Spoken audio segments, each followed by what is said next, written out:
It appears that both President Trump and President Biden are afraid to debate me, and their campaigns are colluding with CNN to keep me off the debating stage. Hi, I'm Robert F. Kennedy Jr., and I'm running as an independent candidate for President of the United States. The two other candidates don't agree on much, but they do agree about excluding me from that stage.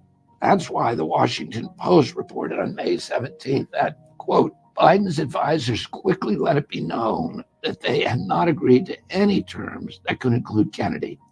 The Post also reported that, quote, one of the CNN producers on a Wednesday call with Trump aides had explained at the time that, quote, RFK Jr. will not be on the stage, end quote.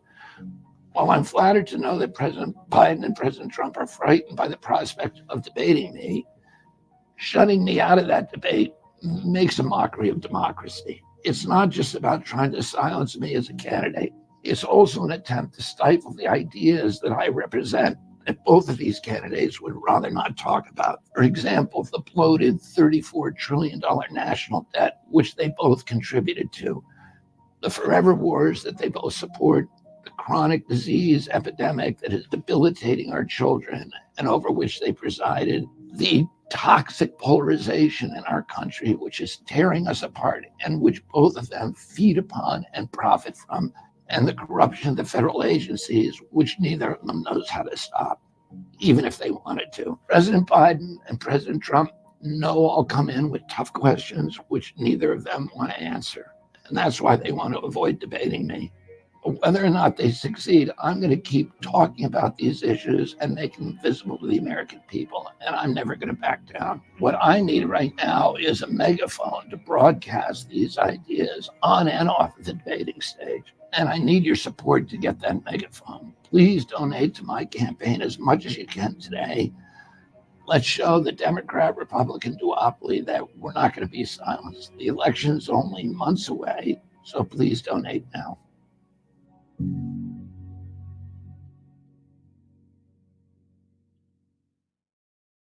Hey, everybody, happy Juneteenth. I want to talk a little bit about the history, and then I want to talk about another issue. Juneteenth is now celebrated as a national holiday. It was the date, June 19th, 1865, when federal troops freed Galveston, Texas, and informed the African-American slaves in Galveston that they had been liberated. They were the last population of African-American slaves in this country to be officially liberated. Many of the slaves, all of the slaves in areas under federal control had been liberated 2.5 years earlier. I want to talk about one particular group. Last month, I interviewed John Boyd Jr., who's the head of the National Black Farmers Association.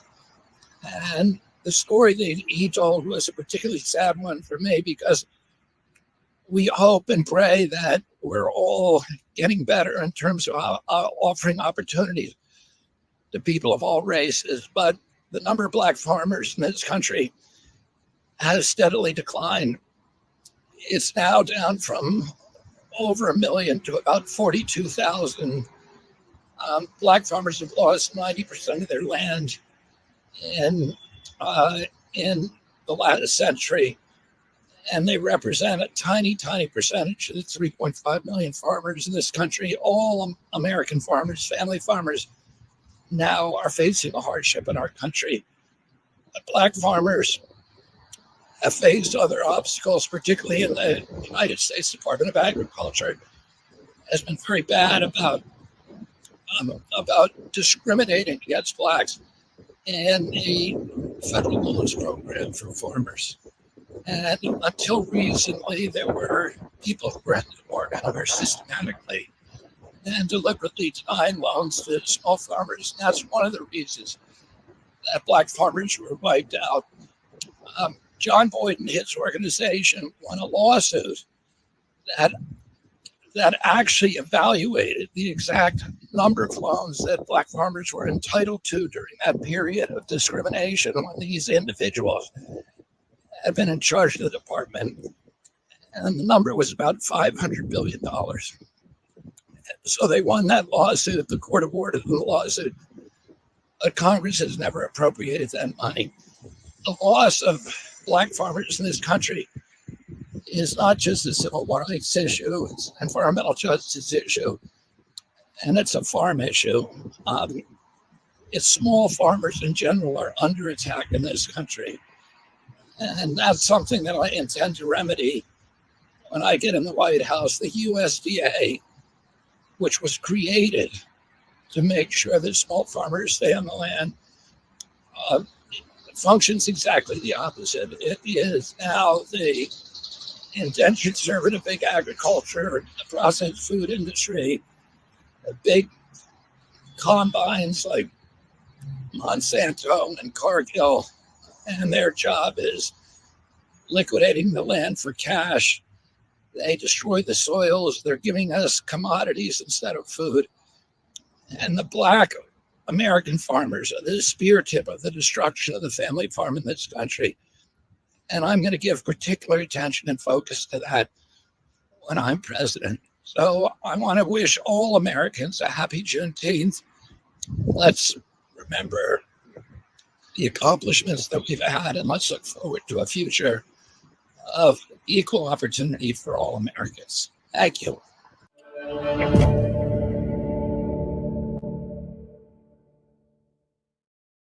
Let's go to the debate section and talk about.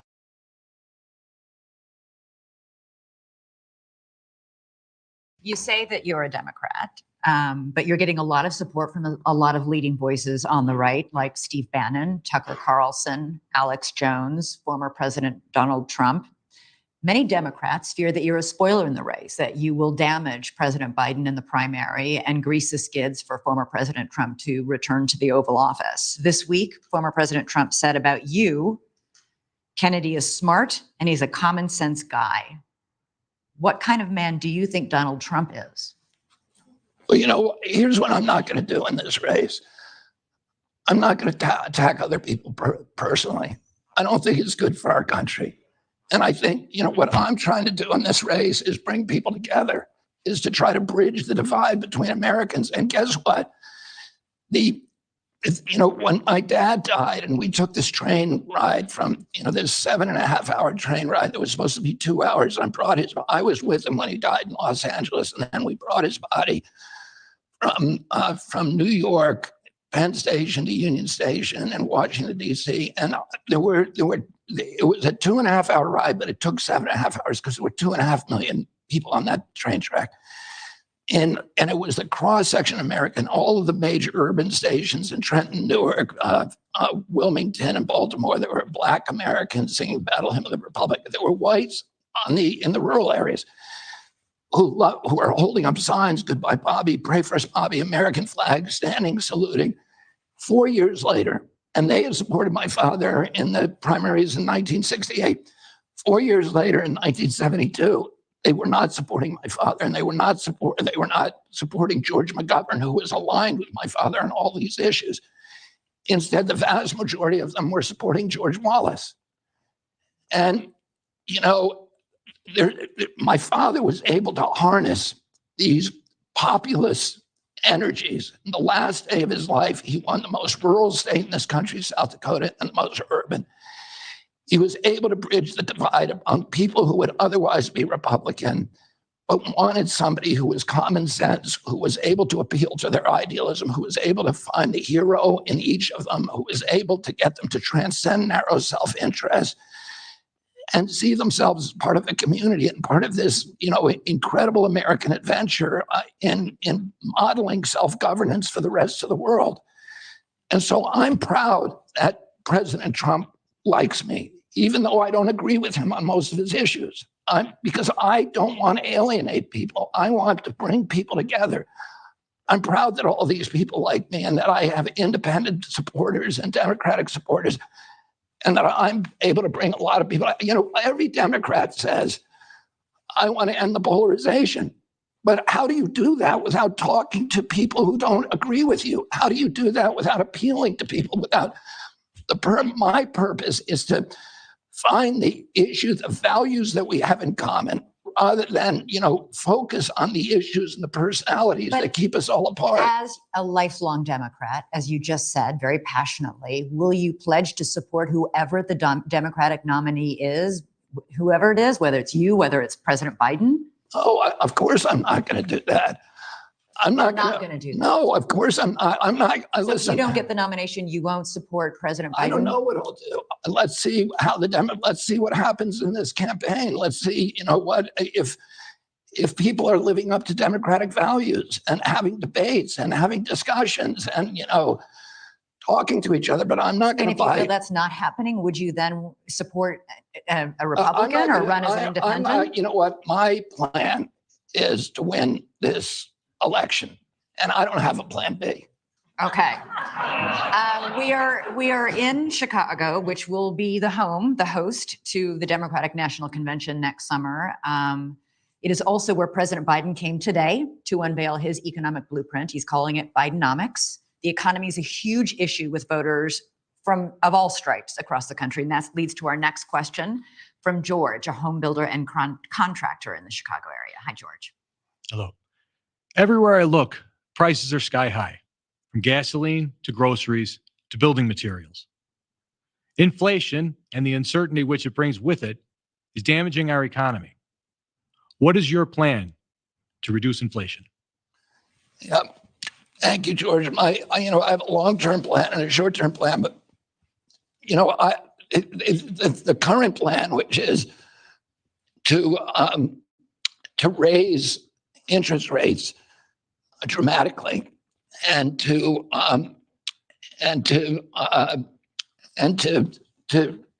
end the quantitative easing, I think is really doing tremendous damage. I was in Cleveland yesterday meeting with African-American business people in a community called the Lee Harvard community.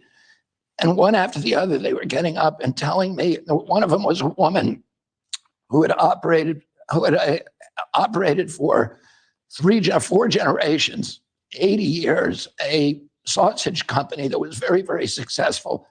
She just had, and it was bringing lots of prosperity to her community and lots of jobs. She just had to close it down because she couldn't get a bank loan. She couldn't get a bank loan because the interest rates are high, and the little banks, the ones that will loan to small businesses, their treasury bills have now been degraded in value, and they're scared about their targets for takeover. Their stocks have dropped 80% because of the heightened interest rates, and they're not loaning money anymore.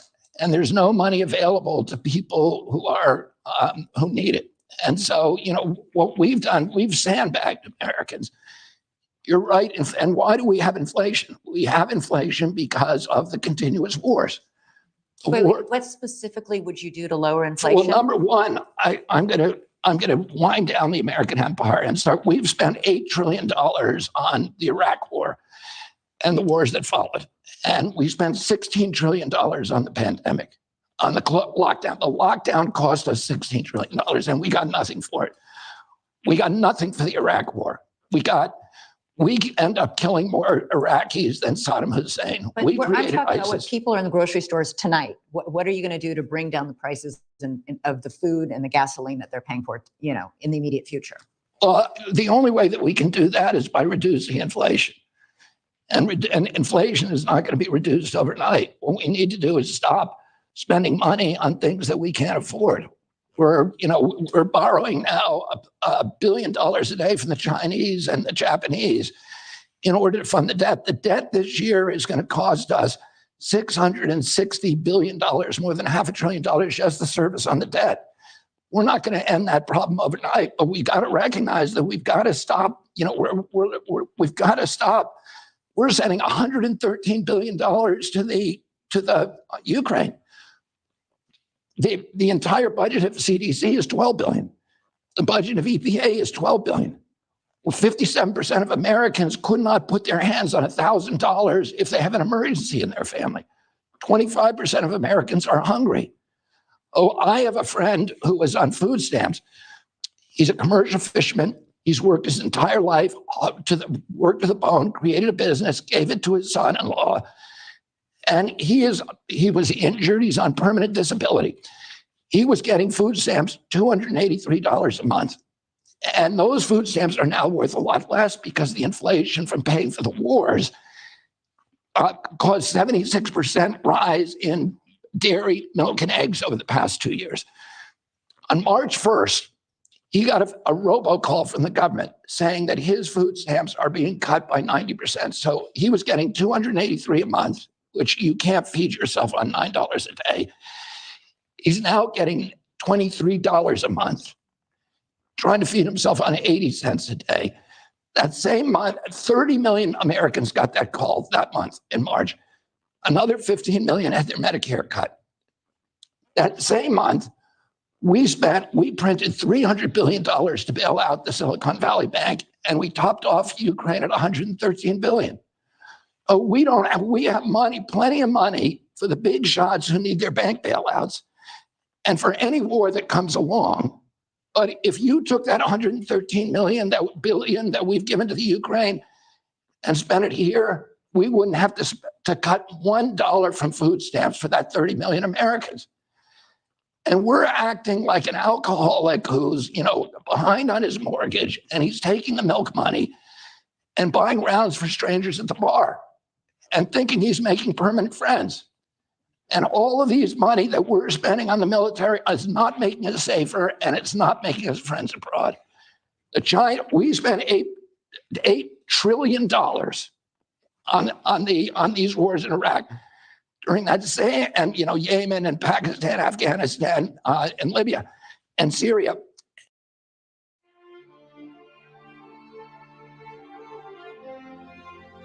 In my short time in Washington, I've seen firsthand how the system is broken. A small group of failed voices who think they know everything and understand everyone want to tell everybody else how to live and what to do and how to think. But you aren't going to let other people tell you what you believe, especially when you know that you're right. You must go forth into the world and turn your hopes and dreams into action. America has always been the land of dreams because America is a nation of true believers. When the Pilgrims landed at Plymouth, they prayed. When the founders wrote the Declaration of Independence, they invoked our Creator 4 times. Because in America, we don't worship government, we worship God. Remember this, nothing worth doing ever came easy. Following your convictions means you must be willing to face criticism from those who lack the same courage to do what is right, and they know what is right, but they don't have the courage to take it and to do it. The more people tell you it's not possible, that it can't be done, the more you should be absolutely determined to prove them wrong. Treat the word impossible as nothing more than motivation. Relish the opportunity to be an outsider. Embrace that label. Being an outsider is fine. Embrace the label. Because it's the outsiders who change the world and who make a real and lasting difference. I've seen so many brilliant people. They gave up in life. They were totally brilliant. They were top of their class. They were the best students. They were the best of everything. They gave up. I've seen others who really didn't have that talent or that ability, and they're among the most successful people today in the world because they never quit and they never gave up.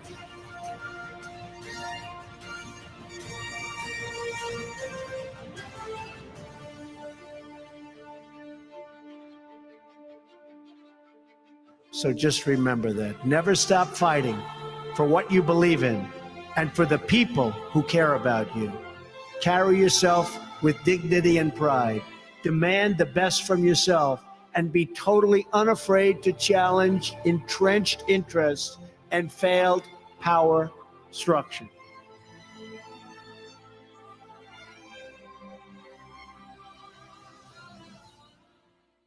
To the extent that artists struggle to express beauty in form, in color, in sound, to the extent that they write about man's struggle for nature, for society, for himself, to that extent they strike a responsive chord in all humanity. Today, as always, art knows no national boundaries. Genius can speak in any tongue, and the entire world will hear it and listen. Behind the storm of daily conflict and crisis, the dramatic confrontations, the tumult of political struggle, the poet, the artist, the musician, continues the quiet work of centuries, building bridges of experience between peoples, reminding man of the universality of his feelings, desires, and despairs, and reminding him that the forces that unite are equal to those that divide. Thus art, and the encouragement of art, is political in the most profound sense. Not as a weapon in the struggle, but as an instrument of understanding of the futility of struggle between those who share man's fate. Moreover, as a great democratic society, we have a special responsibility in the arts. What freedom alone can bring is the liberation of the human mind and spirit, which finds its greatest flowering in the free society. Thus, in our fulfillment of these responsibilities toward the arts, by our unique achievement as a free society.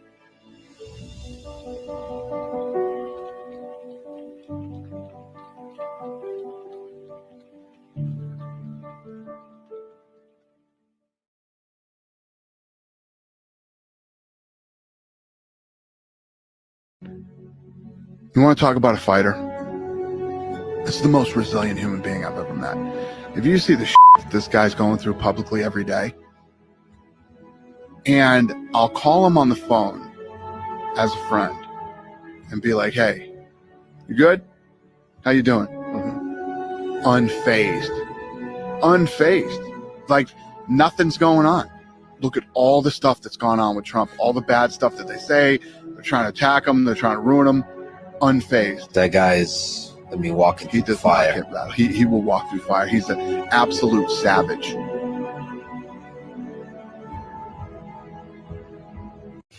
What happens after Donald Trump wins? What's next for America? The economy booms. American energy is unleashed and an end to crushing taxes. The border is closed and the largest deportation in history is underway. No more wars as we focus on home. Law and order is restored. The American dream is back and the best is yet to come. Make America great again.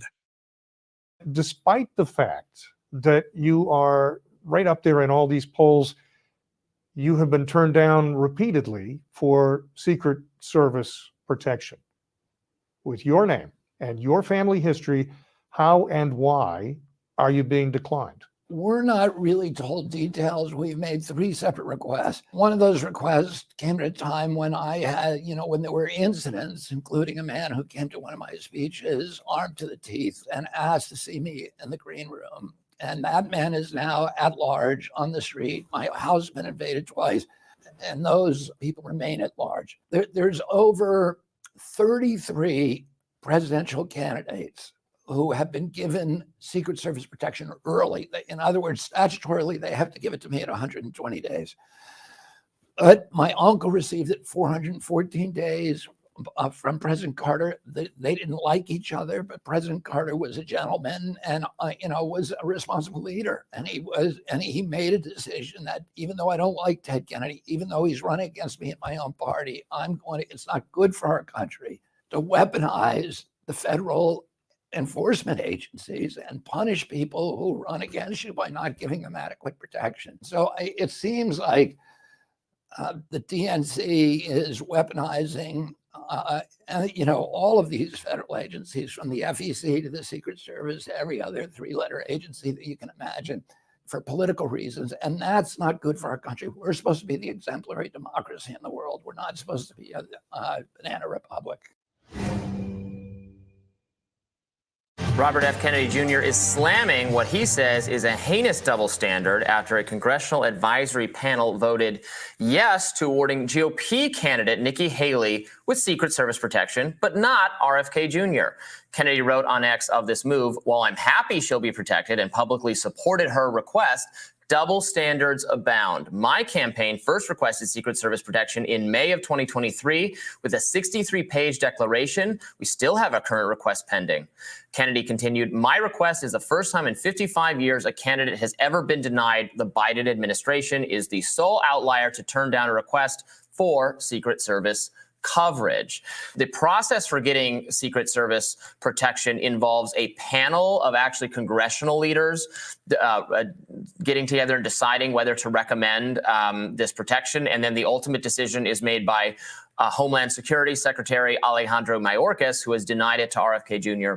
thus far. RFK Jr. did have an angry person with a gun interrupt one of his events. He's paying for his private security. But frankly, what's offered by the Secret Service is much more robust. I'm not really understanding the argument for not granting him protection, frankly, and the administration hasn't offered one for what it's worth. I'm not sure the level of threats the Nikki Haley campaign is getting, but having an angry person come into your event with a gun sounds like one of the larger threats we've heard about in mainstream media that's been reported on, that's come out of the RFK Jr. campaign.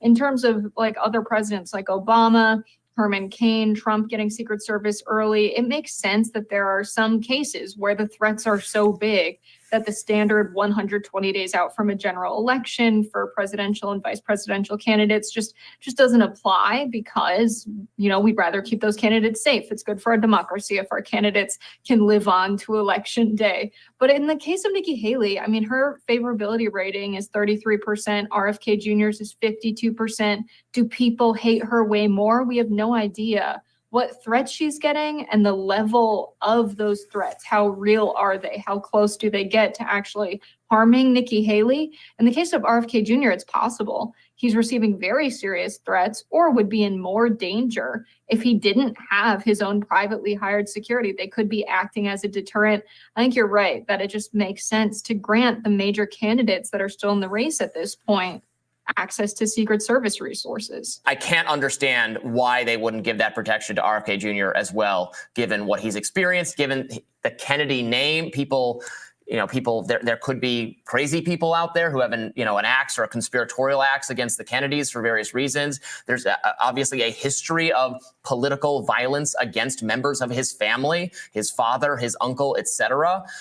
It just doesn't make a lot of sense to me. I can totally see people close to Biden, Mayorkas, people in the Department of Homeland Security totally hating the idea of an independent running a viable campaign in the United States. People in the establishment love the two-party system that we have, or the uniparty system, as some people would call it. But I think that it could very well be a political decision. Absolutely, let's drain some resources from the campaign. He can pay for it himself, and therefore he has less money to run advertisements against us and invest in having more staff and getting on the ballot in the states where he wants to be on the ballot in the general. Very well could be a political decision. Yeah, it's hard not to reach that conclusion. If they want to disabuse us of it, tell us what's going on, or better yet, just give him the Secret Service protection. Seems like it would be a no-brainer at this point. Folks, I've never seen this before. I spent 12 years in the Secret Service. Robert F. Kennedy Jr., running for president, RFK, tweeted this out the other day. It's a long tweet. I'm not going to read the whole thing, but the gist of it is this. Nikki Haley was granted Secret Service protection, which is really strange because Bobby Kennedy, RFK, wasn't. And they still have a request pending. They were denied again. And the fact that RFK cannot get Secret Service protection, scroll down this tweet and people can read it if they want. And that Nikki Haley has Secret Service protection is ridiculous. He's actually polling ahead of Nikki Haley in some of these things. This is obscenely stupid. I don't mean ahead. I mean his chance of winning. Precision matters. He's not actually polling ahead. His chance of winning is better as a third-party candidate. Let me just explain to you a couple of things here and why this upsets me. Dan, why would you care about RFK versus Nikki Haley? Because, folks, here's what I think is going on. Again, I think this was a political decision. What you have to ask yourself, the Biden administration and their friends, whether at the top of the Secret Service, top of the FBI, or elsewhere, they are in this for Biden, not for you. And that's not the Secret Service I knew. I'm being dead serious with you. It didn't matter who was in charge. They did the right thing. I remember a couple times they had to tell Bush and Obama and their team to stick it because they were making dumb decisions that would have got them hurt. That's gone now. Why, Chatsters, you know the answer. Why is it in the DHS, Mayorkas, they run the Secret Service, and Biden's administration, obviously the boss, Mayorkas' boss, why is it in their interests to give Nikki Haley protection and not RFK? Come on, you know the answer. Because the Secret Service protection gives you the air of legitimacy. They want to boost Nikki Haley to make sure she stays in the race and gives Trump, drains Trump of money during the primary. And they want to destroy RFK's campaign by not giving it to him. Ladies and gentlemen, I'm sorry, but it's the only thing that makes sense. You understand, I'm just going to tell you the truth, how much money and headaches are saved by having Secret Service protection. You want a quick example? Guys, this is boring. This is stupid. Tell me to just move on. Joe, is this stupid? Oh, you got to hire your own service, don't you? Yes. Thank you. It's money, bro. You have to hire your own security, number one, which costs a fortune. For professional level security, you're talking $25,000, $100,000 a month sometimes. And secondly, when you have Secret Service protection, you get to coast through airports and everything else. You have any idea how much time is saved? Secret Service protectees, ladies and gentlemen, don't go through the magnetometers. Do you know that? The flight takes off at 5. You can get there at 4:55. Breeze right through. You know how much that adds up when you're bouncing around the country on a campaign? A lot of it's private flight, but not all of it is. They're trying to screw this guy over. The only thing that makes sense. Nikki Haley has zero chance of being president. RFK actually has a shot. It's a distant one, but it's there. And I told you, that is why. Don't believe the hype. Oh, RFK is going to hurt Trump. Bullshit.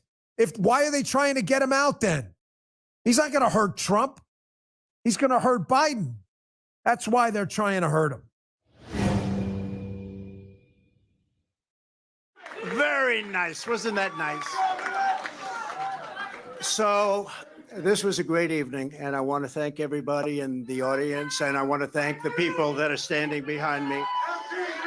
You know, I think we called it right. Immigration's a big deal, a very big deal. We have millions and millions of people flowing into our country illegally.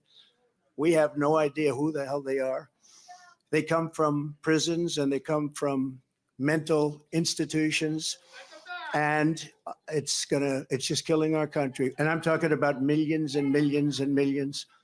They are drug dealers. They're everybody. And they come in just like walking right through. There's nobody to check and there's nobody to vet. And we have a man with us tonight, Tom Homan, who is central casting. He's central casting. And I'd like you to say a few words about the border and who's going to solve that problem and how quick are we going to do it, Tom? Go ahead, please.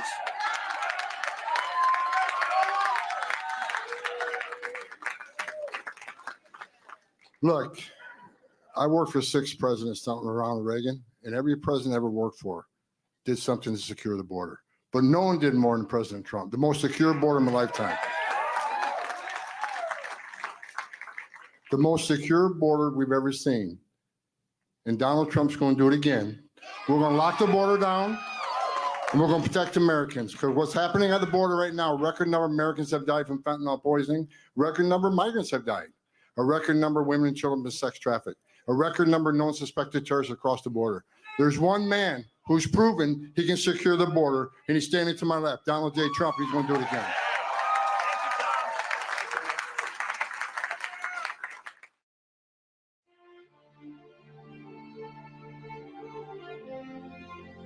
In my short time in Washington, I've seen firsthand how the system is broken. A small group of failed voices who think they know everything and understand everyone want to tell everybody else how to live. You want to talk about a fighter? Despite the Very nice. Wasn't that nice? So this was a great evening, and I want to thank everybody in the audience, and I want to thank the people that are standing behind me. You know, I think we called it right. Immigration's a big deal, a very big deal. We have millions and millions of people flowing into our country illegally. We have no idea who the hell they are. They come from prisons and they come from mental institutions, and it's just killing our country. And I'm talking about millions and millions and millions. They are drug dealers. They're everybody. And they come in just like walking right through. There's nobody to check and there's nobody to vet. And we have a man with us tonight, Tom Homan, who is central casting. He's central casting. And I'd like you to say a few words about the border and who's going to solve that problem and how quick are we going to do it, Tom? Go ahead, please.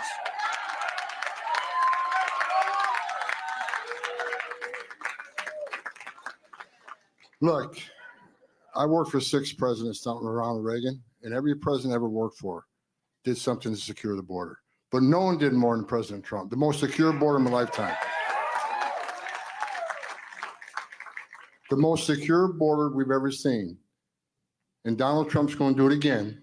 We're going to lock the border down, and we're going to protect Americans. Because what's happening at the border right now, a record number of Americans have died from fentanyl poisoning. Record number of migrants have died. A record number of women and children have been sex trafficked. A record number of known suspected terrorists across the border. There's one man who's proven he can secure the border, and he's standing to my left, Donald J. Trump. He's going to do it again.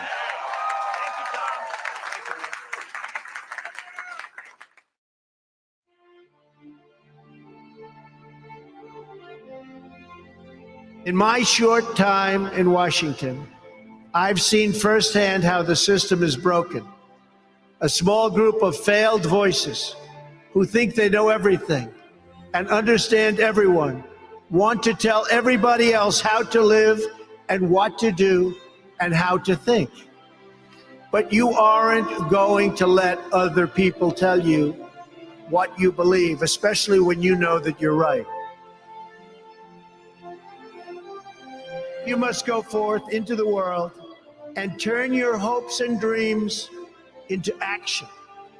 America has always been the land of dreams because America is a nation of true believers.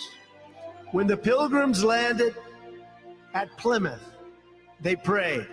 When the founders wrote the Declaration of Independence, they invoked our Creator 4 times. Because in America, we don't worship government, we worship God. Remember this, nothing worth doing ever came easy. Following your convictions means you must be willing to face criticism from those who lack the same courage to do what is right. And they know what is right, but they don't have the courage to take it and to do it. The more people tell you it's not possible, that it can't be done, the more you should be absolutely determined to prove them wrong. Treat the word impossible as nothing more than motivation. Relish the opportunity to be an outsider. Embrace that label. Being an outsider is fine. Embrace the label. Because it's the outsiders who change the world and who make a real and lasting difference. I've seen so many brilliant people. They gave up in life. They were totally brilliant. They were top of their class. They were the best students. They were the best of everything. They gave up. I've seen others who really didn't have that talent or that ability, and they're among the most successful people today in the world because they never quit and they never gave up.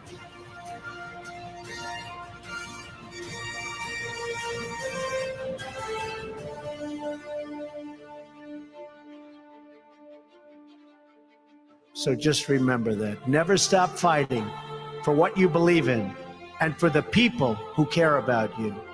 Carry yourself with dignity and pride.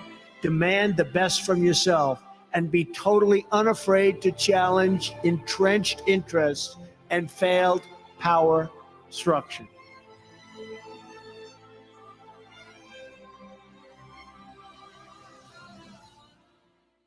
To the extent that artists struggle to express beauty in form, in color, in sound, to the extent that they write about man's struggle with nature, or society, or himself, to that extent they strike a responsive chord in all humanity.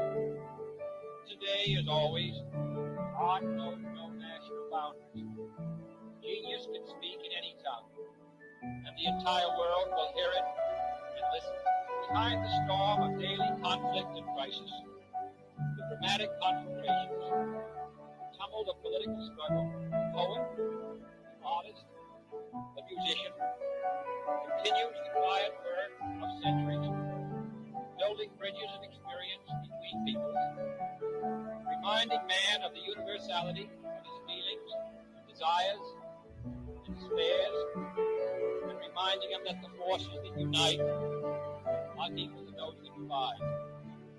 Thus art, and the encouragement of art, is political in the most profound sense. Not as a weapon in the struggle, but as an instrument of understanding of the futility of struggle between those who share man's pain. Moreover, as a great democratic society, we have a special responsibility to the arts. What freedom alone can bring is the liberation of the human mind and spirit, which finds its greatest flowering in the free society. Thus, in our fulfillment of these responsibilities toward the arts, by our unique achievement as a free society.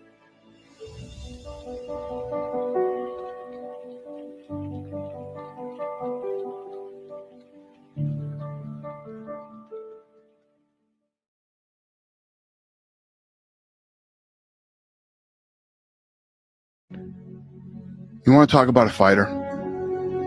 This is the most resilient human being I've ever met. If you see the shit this guy's going through publicly every day.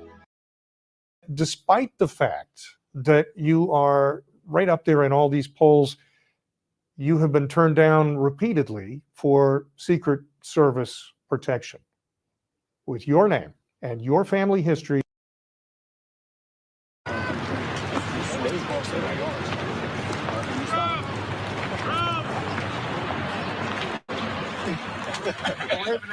They like Trump. Can you believe it? They like the government. Joe Biden is the most incompetent president we've ever had. He's the worst president we've ever had. It's long past time to act. We have President Trump back in the state of Texas, literally on the border itself, a place that he's been to many times, talking about all the things that he's done to secure the border. The way you do it is your local police. We have the greatest police. They don't get the respect that they have to get. President Trump is going down to the border because he wants to go down there. That's what it is. The Eagle Pass station in the Del Rio sector where Trump is headed. 1 week ago, a beautiful 22-year-old nursing student from Georgia was barbarically attacked. The monster that charged in the death is an illegal alien migrant who was led into our country and released into our communities by crooked Joe Biden. He's crooked. Joe Biden will never say Laken Riley's name. Mr. President, do you bear any responsibility for Laken Riley's death? But we will say it and we will remember it. We're not going to forget her. At the very same time, we have President Biden down in Brownsville, Texas. President Biden has chosen just a terrible location to go visit this crisis. He's not going to any location where he's going to be able to evaluate what he needs to do. And he announced that he was going to Brownsville after it was already known that President Trump was coming to the state of Texas. The American people want safety and want security at the end of the day. We're going to take care of it. Thank you.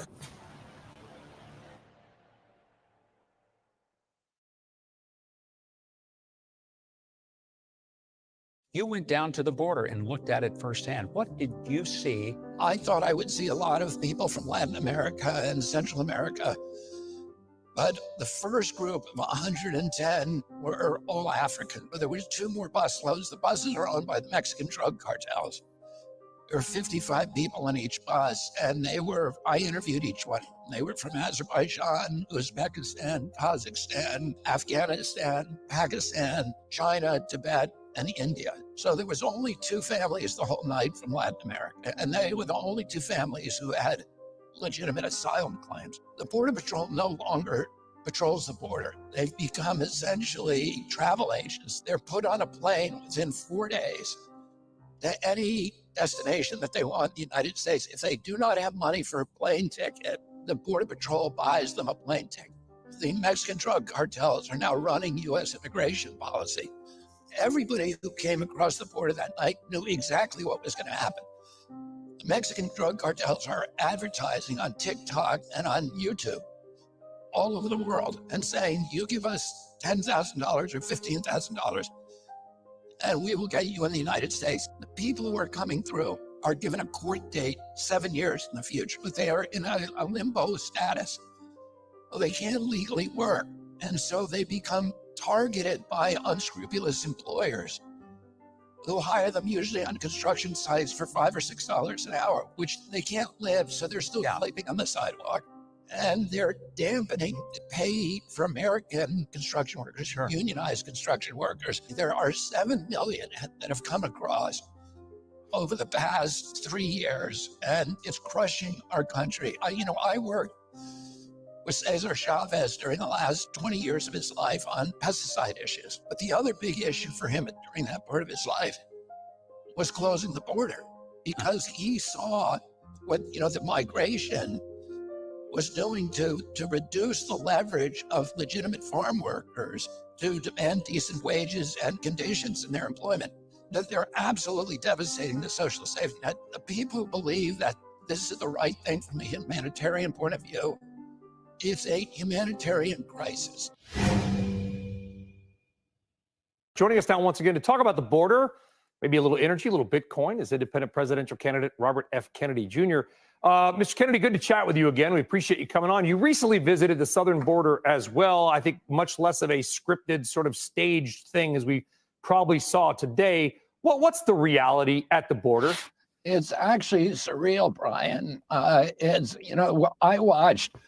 I've been down there twice. The first time I spent almost 3 days down there. And I watched between 2 a.m. and 4 a.m. in the morning, 300 people just walk across the border, and the Border Patrol is relegated to processing them and then bringing them to the Yuma airport, putting them on planes to any destination they want in the United States. And if they can't pay for the flight, the Border Patrol pays for it and then gets reimbursement from FEMA. There's 8 million people that have crossed illegally, but it's all anointed by the federal policies right now.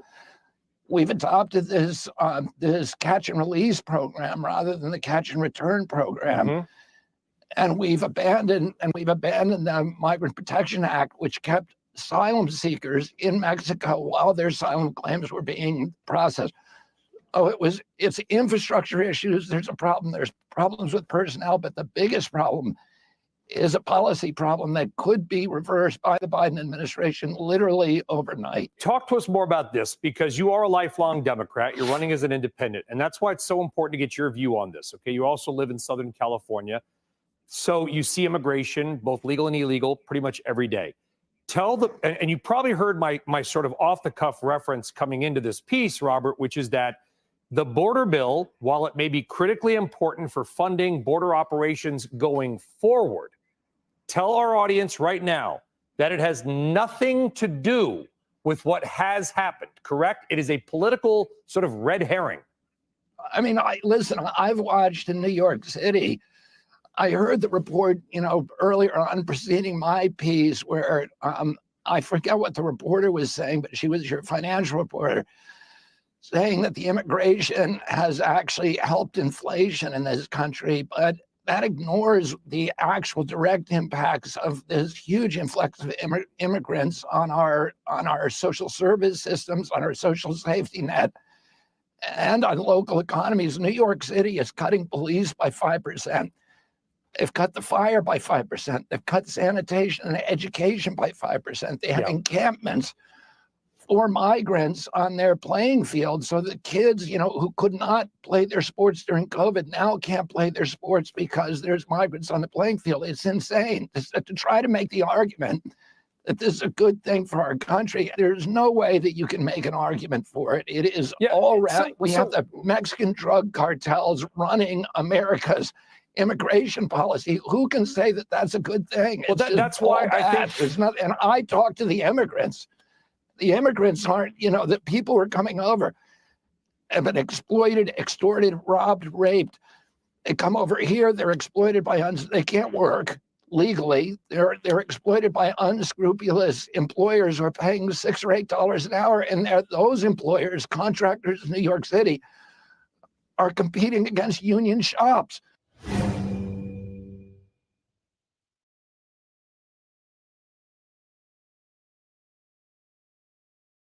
Ron DeSantis, you supported him to be governor in Florida.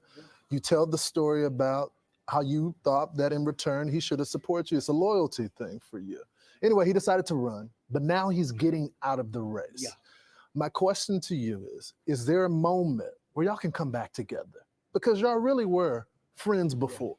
Is that possible? Well, I endorsed him. I didn't know him as well as you might think, but I did endorse him, and I had some fun with it because I watched somebody who was not in the race, and all of a sudden he was in the race, and then he did a good job as governor.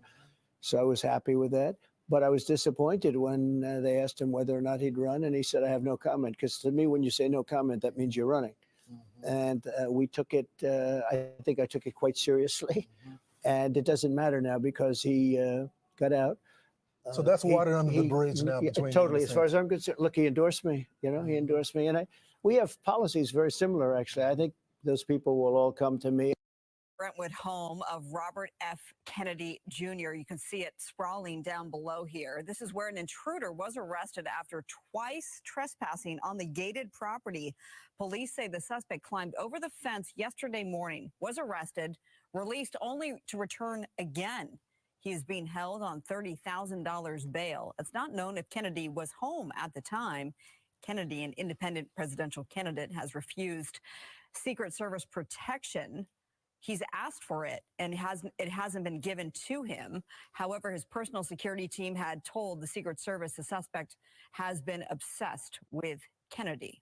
An intruder detained at the LA home of Robert F. Kennedy Jr. Police telling ABC News they responded to the home yesterday morning. This after security at the home detained a man wearing a green shirt. Officers took the suspect into custody and transported him to the West LA station, where he was cited and released per the county's new no cash bail policy.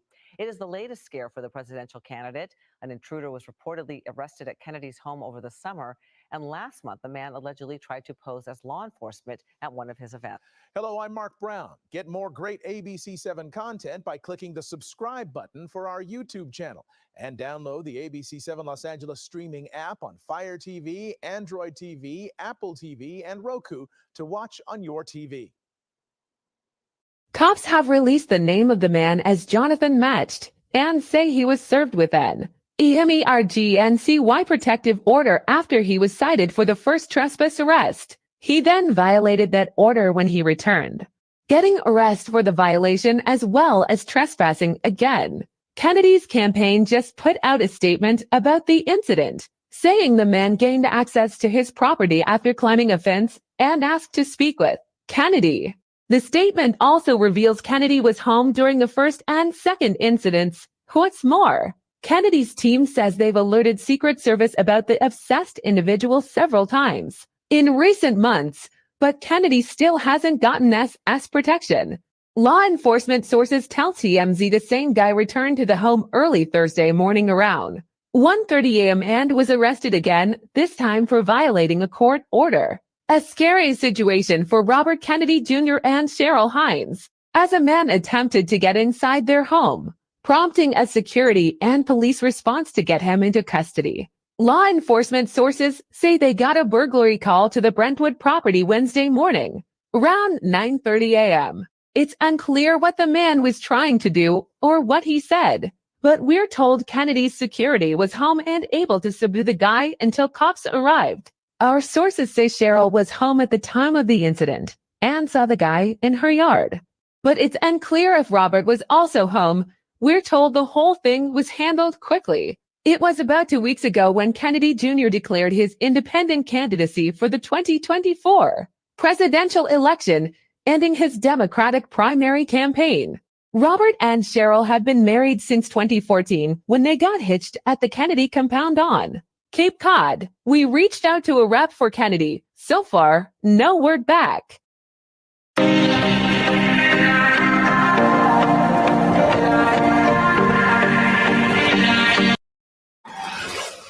Most of the people in the country are going to the Trump rally right now because he's listening to them.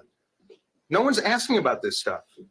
I'm just frustrated. I hope you understand why I'm getting tired of it. You're doing your jobs, but you're not asking the questions that Americans give a shit about. I got to tell you guys, I went to a Donald Trump rally a couple nights ago. Never been to one. I had an event across the street. I saw the line of people waiting in the cold for hours. And I thought, what the heck? You know, I'm going to be a leader who actually invites people, doesn't condemn them. Met probably 50 Trump people waiting in line. Every single one of them, thoughtful, hospitable, friendly. All of them so frustrated that they feel nobody's listening to them but Donald Trump. A diverse crowd, people who had never been to a Trump event before. My party is completely delusional. You could put half of Trump supporters into what I call the basket of deplorables. Credulous boomer Rube demo that backs Donald Trump, that wants to think that Donald Trump's the smart one, and they're y'all elitists are dumb. You elitists with your geography and your maps and your spelling, even though your math and your reading. Maybe there needs to be a formal deprogramming of the cult members, but something needs to happen. You're going to have rural people out there voting their craziness about the cult. We are worried about potential rise of fascism in this country. The leader who is trying to do that is part of that equation. But people wanting that is a much bigger part of that equation. Trump and his MAGA supporters not only embrace political violence, but they laugh about it. The retreat from democracy is most evident in the visceral contempt for the voters. The implications are clear. Not only Trump, but the nearly 75 million Americans who voted for him must be silenced and crushed, Kaylee. He writes, to save democracy, it must be modified by a possessive our democracy, because only one side of the political divide has legitimacy, and that's published? Yeah, that is unbelievable. But the president of the United States, President Biden, feeds into it. If you think differently than him on COVID, it's Neanderthal thinking. You know, the vaccinated have a right to be angry at the unvaccinated. If you think differently than him on voting rights, you're compared to a segregationist. If you're MAGA, you're a clear and present danger. All those things happen.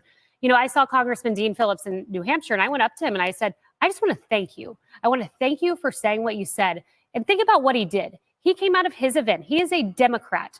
He saw a Trump event going on. He didn't hop in a black car service and scurry away to, you know, do whatever with his campaign. He went into a Trump rally, not knowing if he would be welcome, just to meet the voters and see what they're like, and then offered kind words. How much better would we be as a society if a Republican said, hey, I want to get to know a Biden voter?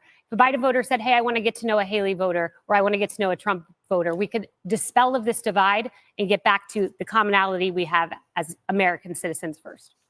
Amen. Yeah. Hey everyone, I'm Emily Compagno. Catch me and my co-hosts Harris Faulkner and Kaylee McEnany on Outnumbered every weekday at 12 p.m. Eastern, or set your DVR. Also, don't forget to subscribe to the Fox News YouTube page for daily highlights. Well, thank you very much. I think it was a very interesting day. It was a fascinating day, and it shows what a scam this whole thing is. And I think that seems to be the way almost everybody, even CNN and MSDNC, they have quotes over here that drop the trial. Ellie Honig This is statement he just made, would not have even charged this case. This case should have been charged, meaning it should have never been started against me. Nicholas Chambers, lawyer, Newsmax, there's no law against securing a non-disclosure agreement. There's none. Everybody has them. Every company has them. Out of concern for your marriage or protecting your family or any other reason, they're common. Non-disclosure, NDAs. The Manhattan show trial against President Trump is a gross abuse of power. It's a disgusting spectacle, he says. And it should terrify all of us, and that's true. Jonathan Turley, Fox News, judge has failed to protect rights of defendant in requiring clarity. Trump did not violate federal election law at all. I didn't violate any law. It was a scam. Bragg cannot prosecute federal election law. It's not under his jurisdiction. DOJ declined to bring the action. As you know, DOJ looked at this a long time ago. This case that was going to be brought, which it should have never been brought, should have been brought 7 or 8 years ago. They didn't do that because they wanted to bring it right in the middle of the election, and especially since we're leading in every poll. It's a weird situation where judges allow prosecutors to refer to election violations. And as you know, the federal elections looked at it and they didn't bring anything, and it's under their jurisdiction. That was from Jonathan Turley. Andrew McCarthy. NDAs are legal in common, yet Bragg alleges Trump's was illegal. I have the only illegal NDA. It seems that Trump's crime by blue state lights was winning the election. That was my crime. I won an election that I wasn't supposed to win against Hillary Clinton. And that's not a crime. Even a Republican in New York, it's not a crime. Bragg wants to prosecute Trump for federal campaign finance crimes, something he has no jurisdiction to do. This is from Andrew McCarthy, highly respected. He's got no jurisdiction to do with that. The feds, who do have jurisdiction, decided not to do it, not to charge. They decided not to do it. They looked at this and decided not to do it. This was Bragg, who, by the way, didn't want to do it himself. And then when I started running, when I announced that I was running, all of a sudden it became a hot item again. This is a political persecution. Human Events editorial board, this case is a joke. Ashton Kutcher is going to pop and left to tell us that we've been pumped. I think I know what that means. The series of glorified legal pranks has seriously called into question the impartiality of the American justice system. Justice is blind, yet, unlike this case, justice is not dumb. Would appreciate it if they do the right thing. We would very much appreciate it if they do the right thing. Sean Hannity, Fox News.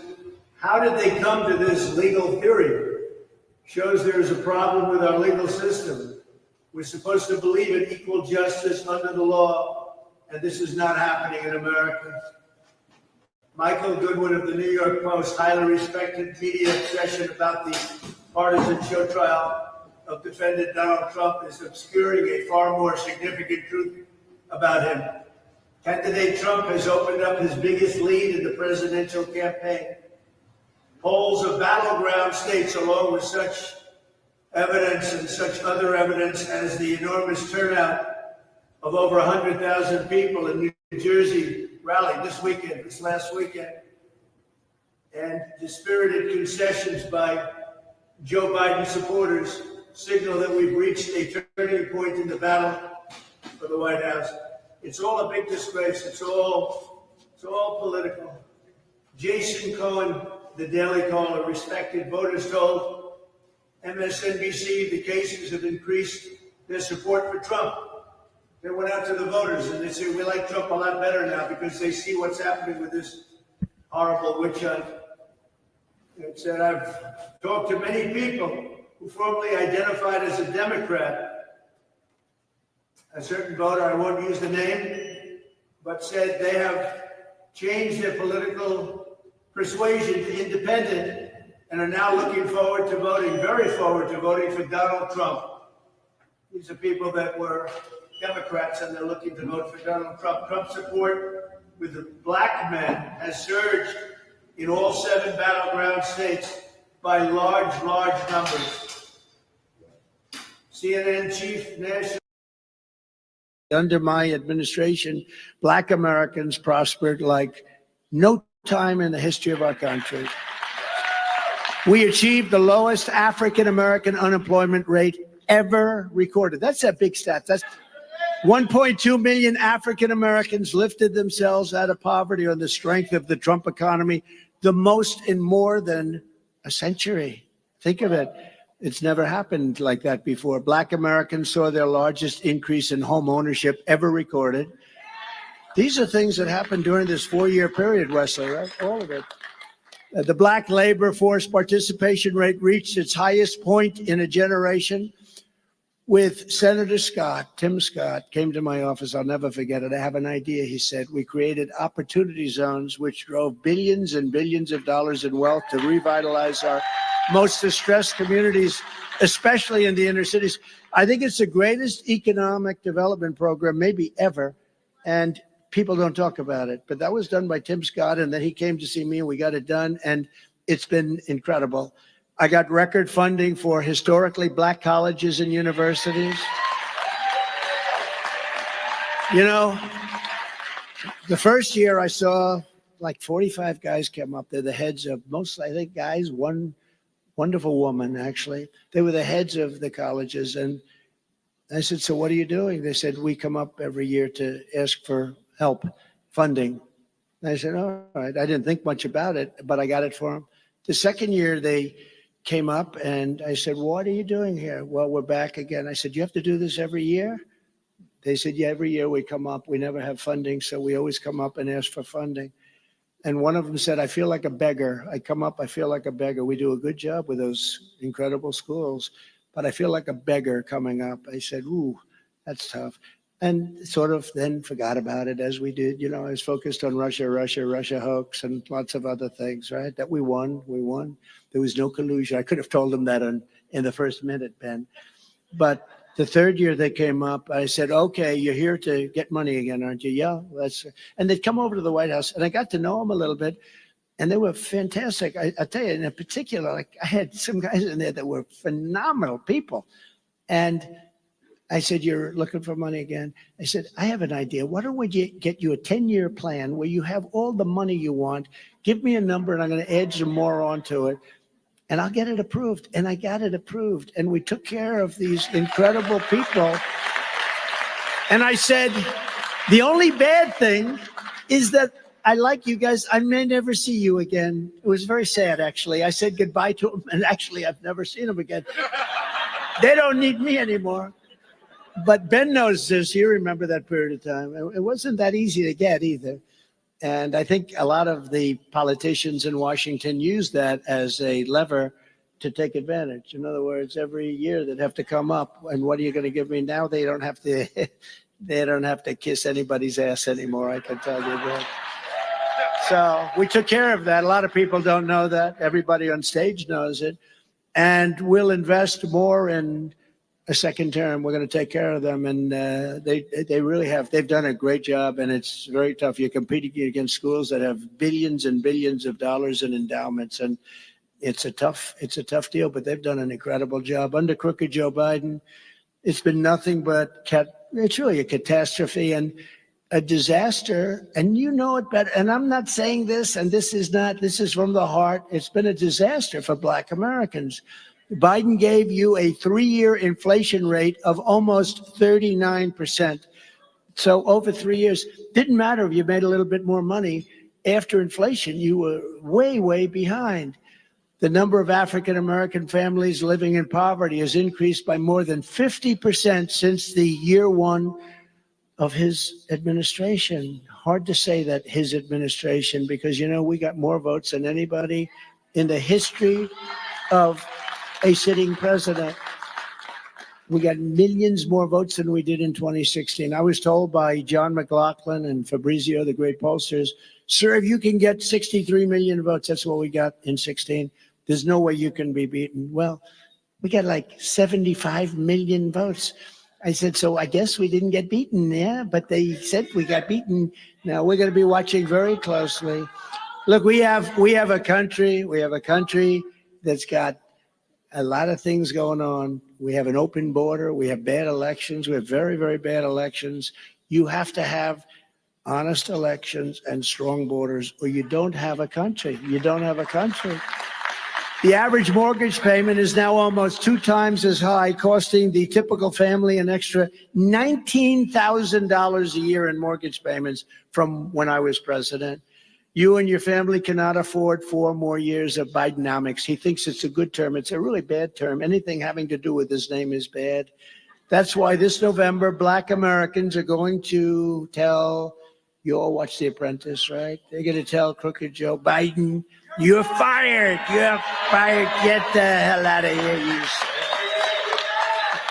You're fired. Get out of here. You've been an incompetent, horrible president. You allowed wars to go that should have never happened. Israel should have never been attacked. Ukraine should have never been attacked. You're a lousy president, worst president ever. The happiest person about him, though, and man who thinks very warmly of him, is Jimmy Carter, because Jimmy Carter is now considered a brilliant president by comparison to Crooked Joe Biden. Jimmy Carter is a happy man. For Biden, wrecking the dreams of African Americans is nothing new. You know this. You know the real story behind this guy. I said, do I really want to say this stuff? Then I said, what the hell? I've been saying it. You know, when they said, oh, you can't run. You know, when you look at the presidency, it's such a cherished, incredible position, such responsibility. But 92% of the people were politicians and 8% were generals. So no percent were from where I came from. So they said, oh, he's just going to have a good time. You think I'm having a good time? I'm not sure it's a good time, but I love it. Love it. Because we're going to make America great again. That's why I love it. But I said, do we really want to hit him that hard? Because if you do, you can really go back into history with him. It's the only thing he's really been good at his entire career. You know what that is? Being a racist, because he's a racist. Crooked Joe backed NAFTA, which is a disaster for, just a disaster. It's been a disaster for Hispanic Americans and for Black Americans. China's entry into the World Trade Organization, where they just ripped us apart. I took in $472 billion from China. No other president has taken in anything. They did not want to see me do so well. You know, we're leading in every poll by a lot. You see it. And I don't think China's too happy about that, actually. The Trans-Pacific Partnership and every other globalist horror show that ripped the guts out of our country and pulverized Black workers and owners of small businesses.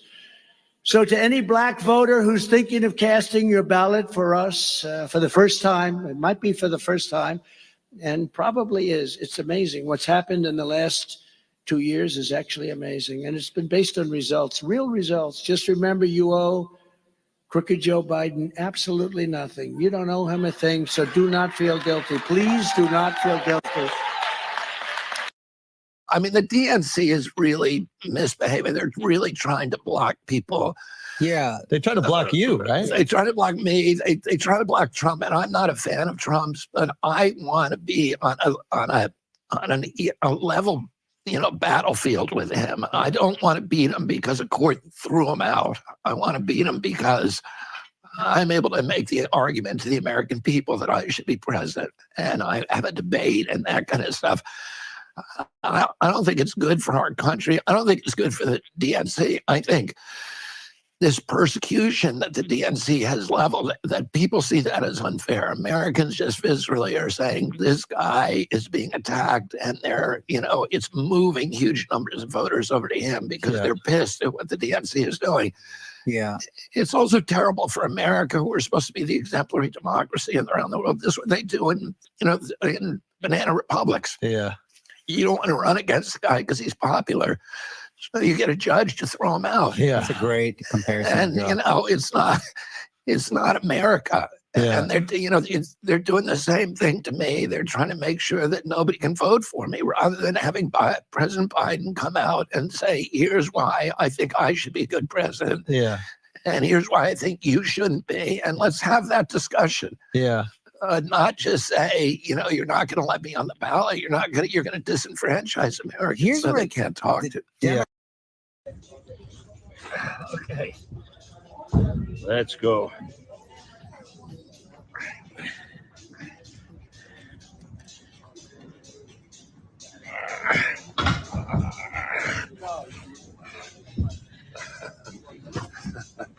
That's a fit boy.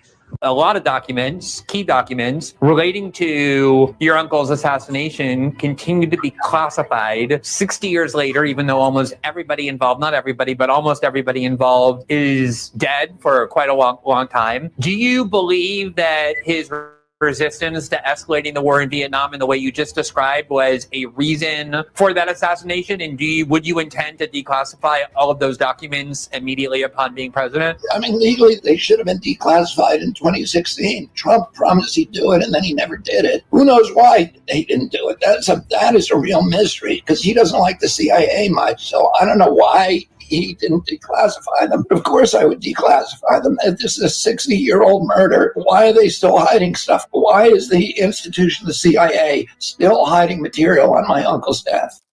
If you like this video and you want to help me become president of the United States, go to Kennedy24.com and donate now. Do you ever worry that you are actually physically in danger for what you're standing for now? The answer to that is I do not worry. My life is in God's hands. I need to do what I believe is the right thing to do, and whatever the cost is. My father and uncle were both fatalistic. They both knew that if they were involved in a high-risk enterprise, and they believed the stakes were high enough to justify their entry. And I think both of them believed that there were a lot worse things than dying. One of the things that would be worse than death would be losing our freedoms and living like slaves. It has been the ambition of every totalitarian regime in the history of mankind to exert total control over every aspect of human behavior, over not only our movements, our transactions, our organization, but also ultimately our speech and our thought and what we read. In the past, none of those regimes has been able to manage that because they simply did not have the technological capacity to control every aspect of human behavior, to control what you were doing, what you were saying in your house, what your movements were. Today, we have created this wave of technology. What we're creating is this kind of turnkey totalitarianism. We're the next totalitarian regime that steps up and really wants to clamp things down. They're going to have all of these mechanisms in place like no regime has had it in human history. In normal circumstances, I would not do this. But these are not normal circumstances. I'm watching my country being stolen from me. And I don't. And I owe it to my children, to my family, and my legacy.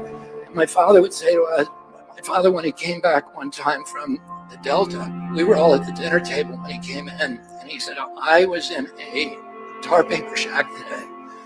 It was smaller than this dining room, and there were 2 families living there, and the children get 1 meal a day. And when you get older, I want you to help those people. And when we would go into Southeast Washington or Appalachia, he would say to us, these are your people. These are Kennedy people. He said, the other people, the big shots, the corporations, millionaires don't need the Kennedys. They have lobbyists. They have PR firms. They have lawyers. And he said, these are your people. And these are the people you need to spend your life helping. And when I'm president, I'm going to be president for those people. We're going to really take back this country. You give me a piece of ground and a sword, and I am going to take back this country with your help, the help of all the homeless Republicans and Democrats and independents who are Americans first. Thank you all.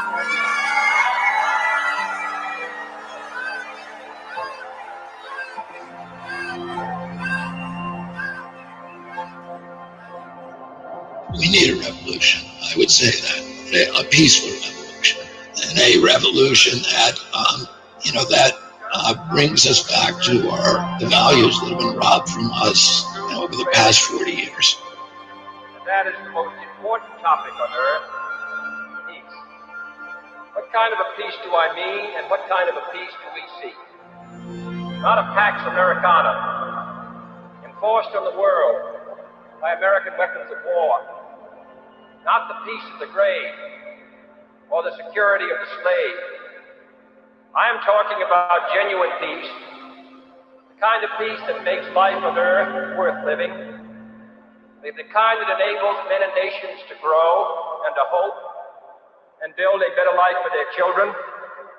Not merely peace for Americans, but peace for all men and women.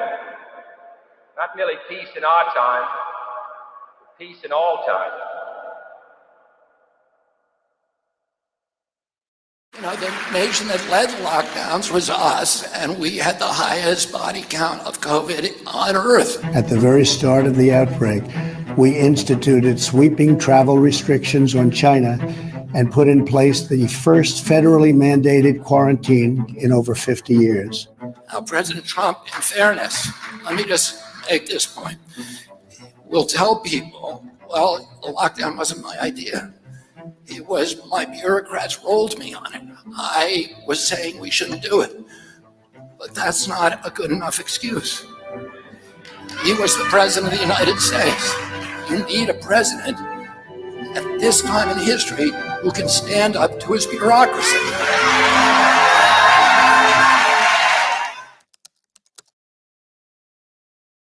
What made you decide to throw your hat in the ring for the presidency at this point? Well, I saw the country going in a direction and my political party going in a direction that was very troubling to me. I felt like the Democrats kind of got derailed and became the party suddenly and mysteriously of war when they were always skeptical of the military-industrial complex. They became the party of censorship, which is abhorrent to every definition of liberalism. They became the party of fear, which is against our, traditions. It became the party of the neocons, which again was antithetical. It became the party of Wall Street.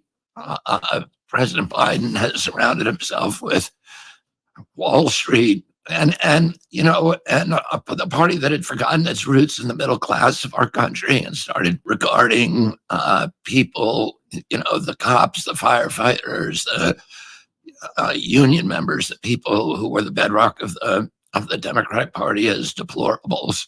And then last spring, a pollster who runs one of the biggest polling houses in North America asked to see me, and he sat down with me and showed me the polling results that showed a very clear path that I could have till victory. If you like this video and you want to help me become president of the United States, go to Kennedy24.com and donate now. Let's take up that call from 60 years ago and ask Americans, all of us, to re-examine our attitude. We have been immersed in a foreign policy discourse that is all about adversaries and threats and allies and enemies and domination. We've become addicted to comic book good versus evil narratives that erase complexity and blind us to the legitimate motives and the legitimate cultural and economic concerns and the legitimate security concerns of other peoples and other nations. We have internalized and institutionalized a reflex of violence as the response for any and all crises. Everything becomes a war. War on drugs, the war on terror, war on cancer, war on climate change. This way of thinking predisposes us to wage endless wars abroad, wars and coups and bombs and drones and regime change operations and support for paramilitaries and juntas and dictators. None of this has made us safer, and none of it has burnished our leadership or our moral authority. But more importantly, we must ask ourselves, is this really who we are? Is this what we want to be? Is that what Americans' founders envisioned? Is it any wonder that as America has waged violence throughout the world, Violence has overtaken us in our own nation. It has not come as an invasion. It has come from within. Our bombs, our drones, our armies are incapable of stopping the gun violence on our streets and schools or domestic violence in our homes. Waging endless wars abroad, we have neglected the foundation of our own well-being. We have a decaying economic infrastructure. We have a demoralized people and despairing people. We have toxins in our air and our soil and our water. We have deteriorating mental and physical health. These are the wages of war. What will be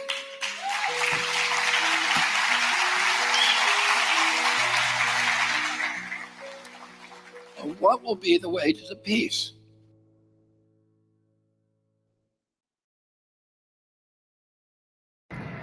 Hey, everybody, I'm at the Fairmont Hotel in Santa Monica.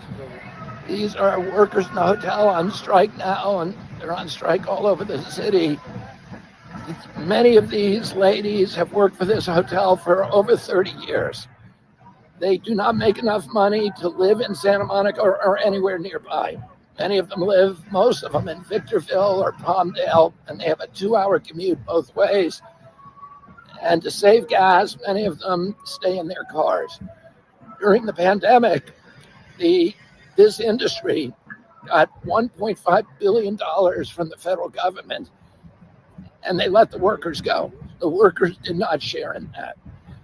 And the CEO of Hilton Hotel gave himself during that period a $10 million raise. So he raised his salary from 10 million to 20 million. And while these workers stayed at home with nothing. And now these companies, this company, all of them want to cut their health care benefits. So they are on strike, and I'm very happy to be here supporting this strike. Thank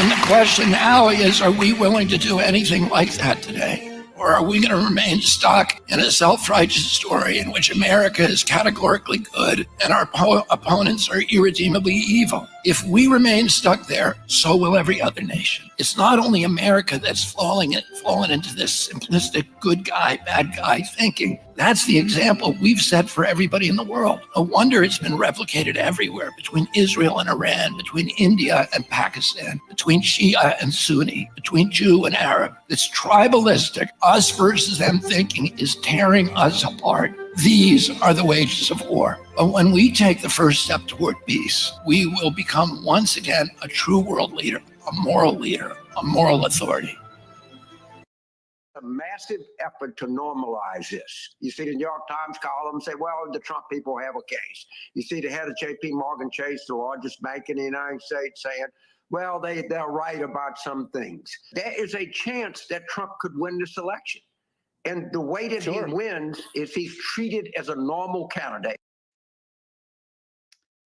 Of course, if Trump was as wacky as they say, they would want him on TV as often as possible, right?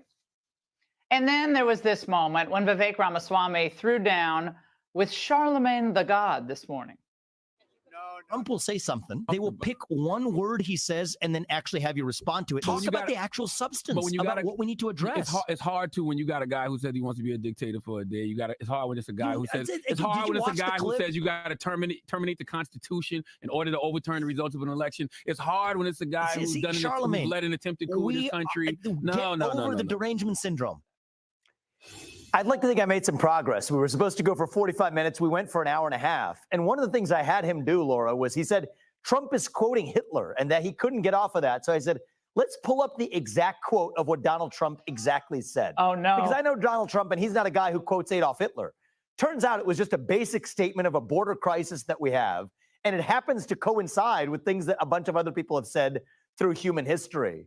And I think that did change their mind a little bit because they hadn't even known what Donald Trump's quote was. They just know what MSNBC says that it was.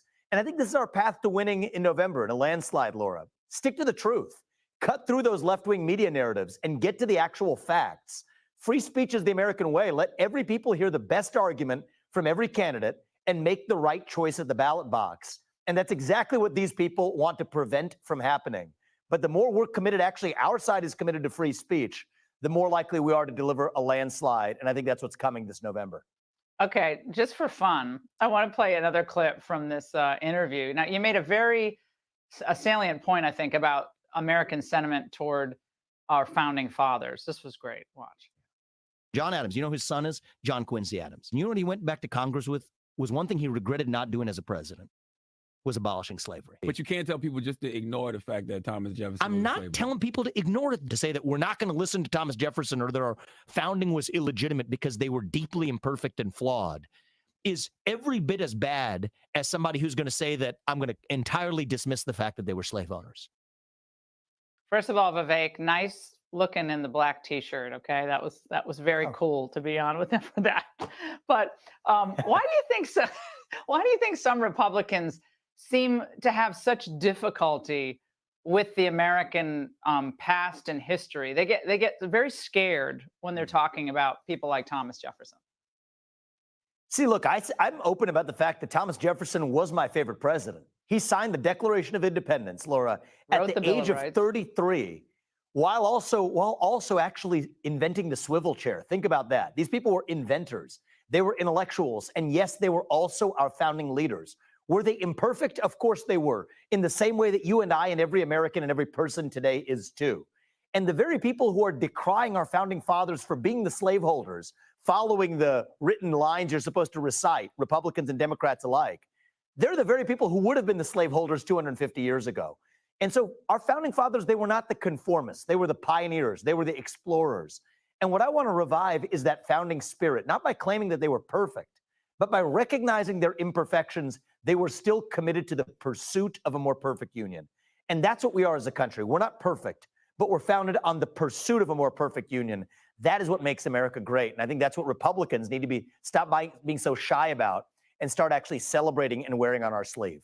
If you ever get a chance to debate or talk to like Kamala Harris, and Biden's not going to be debating, I don't think anyone, but it'd be good just to say, why shouldn't George Washington be banned? If you're going to take all these other names off, all these statues down, why should Washington still be around as any figure we revere, given his slave-holding past?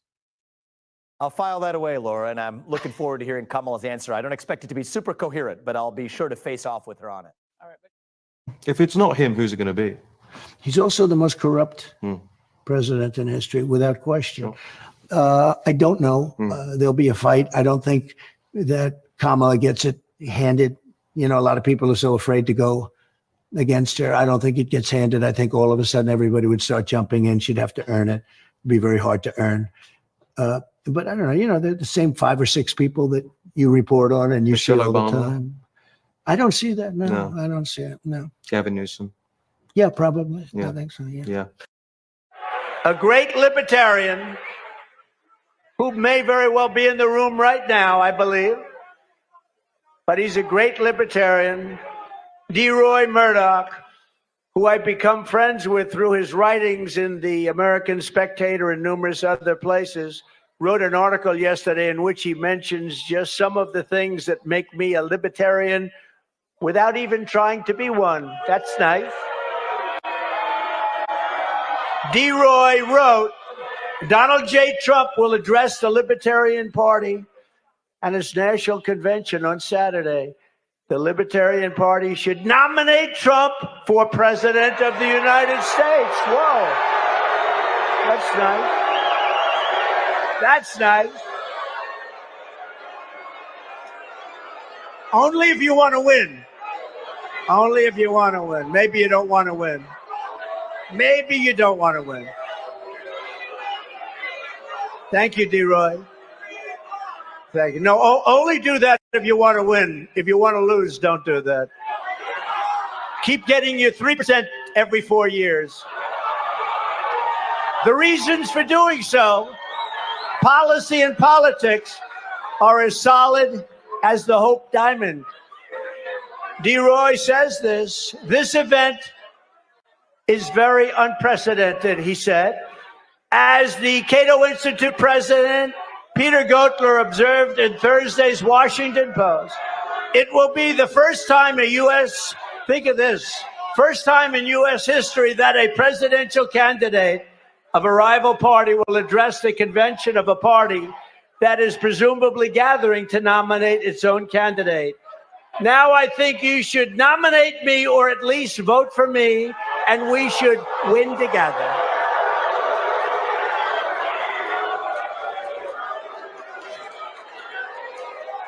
You heard those words. Nominate me or vote. Vote for me. Because the libertarians want to vote for me, and most of them will. And it's very important. Because we have to get rid of the worst president in history. And together we will. And without it, there's a risk that we could have 4 more years. We won't have a country left. So what is the purpose of the Libertarian Party getting 3%? What is the reason to take a chance of having this horrible president destroy our country, which he will do in far less than 4 years? It's not going to take 4 years. That is why I'm committing to you tonight that I will put a libertarian in my cabinet and also libertarians in senior posts.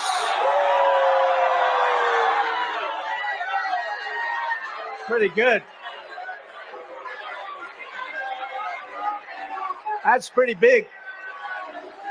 Or you can keep going the way you have for the last long decades and get you 3% and meet again, get another 3%. No, you want to make yourself winners. It's time to be winners. You have a lot of common sense. It's time to be winners. So I'm asking for the well, think of it.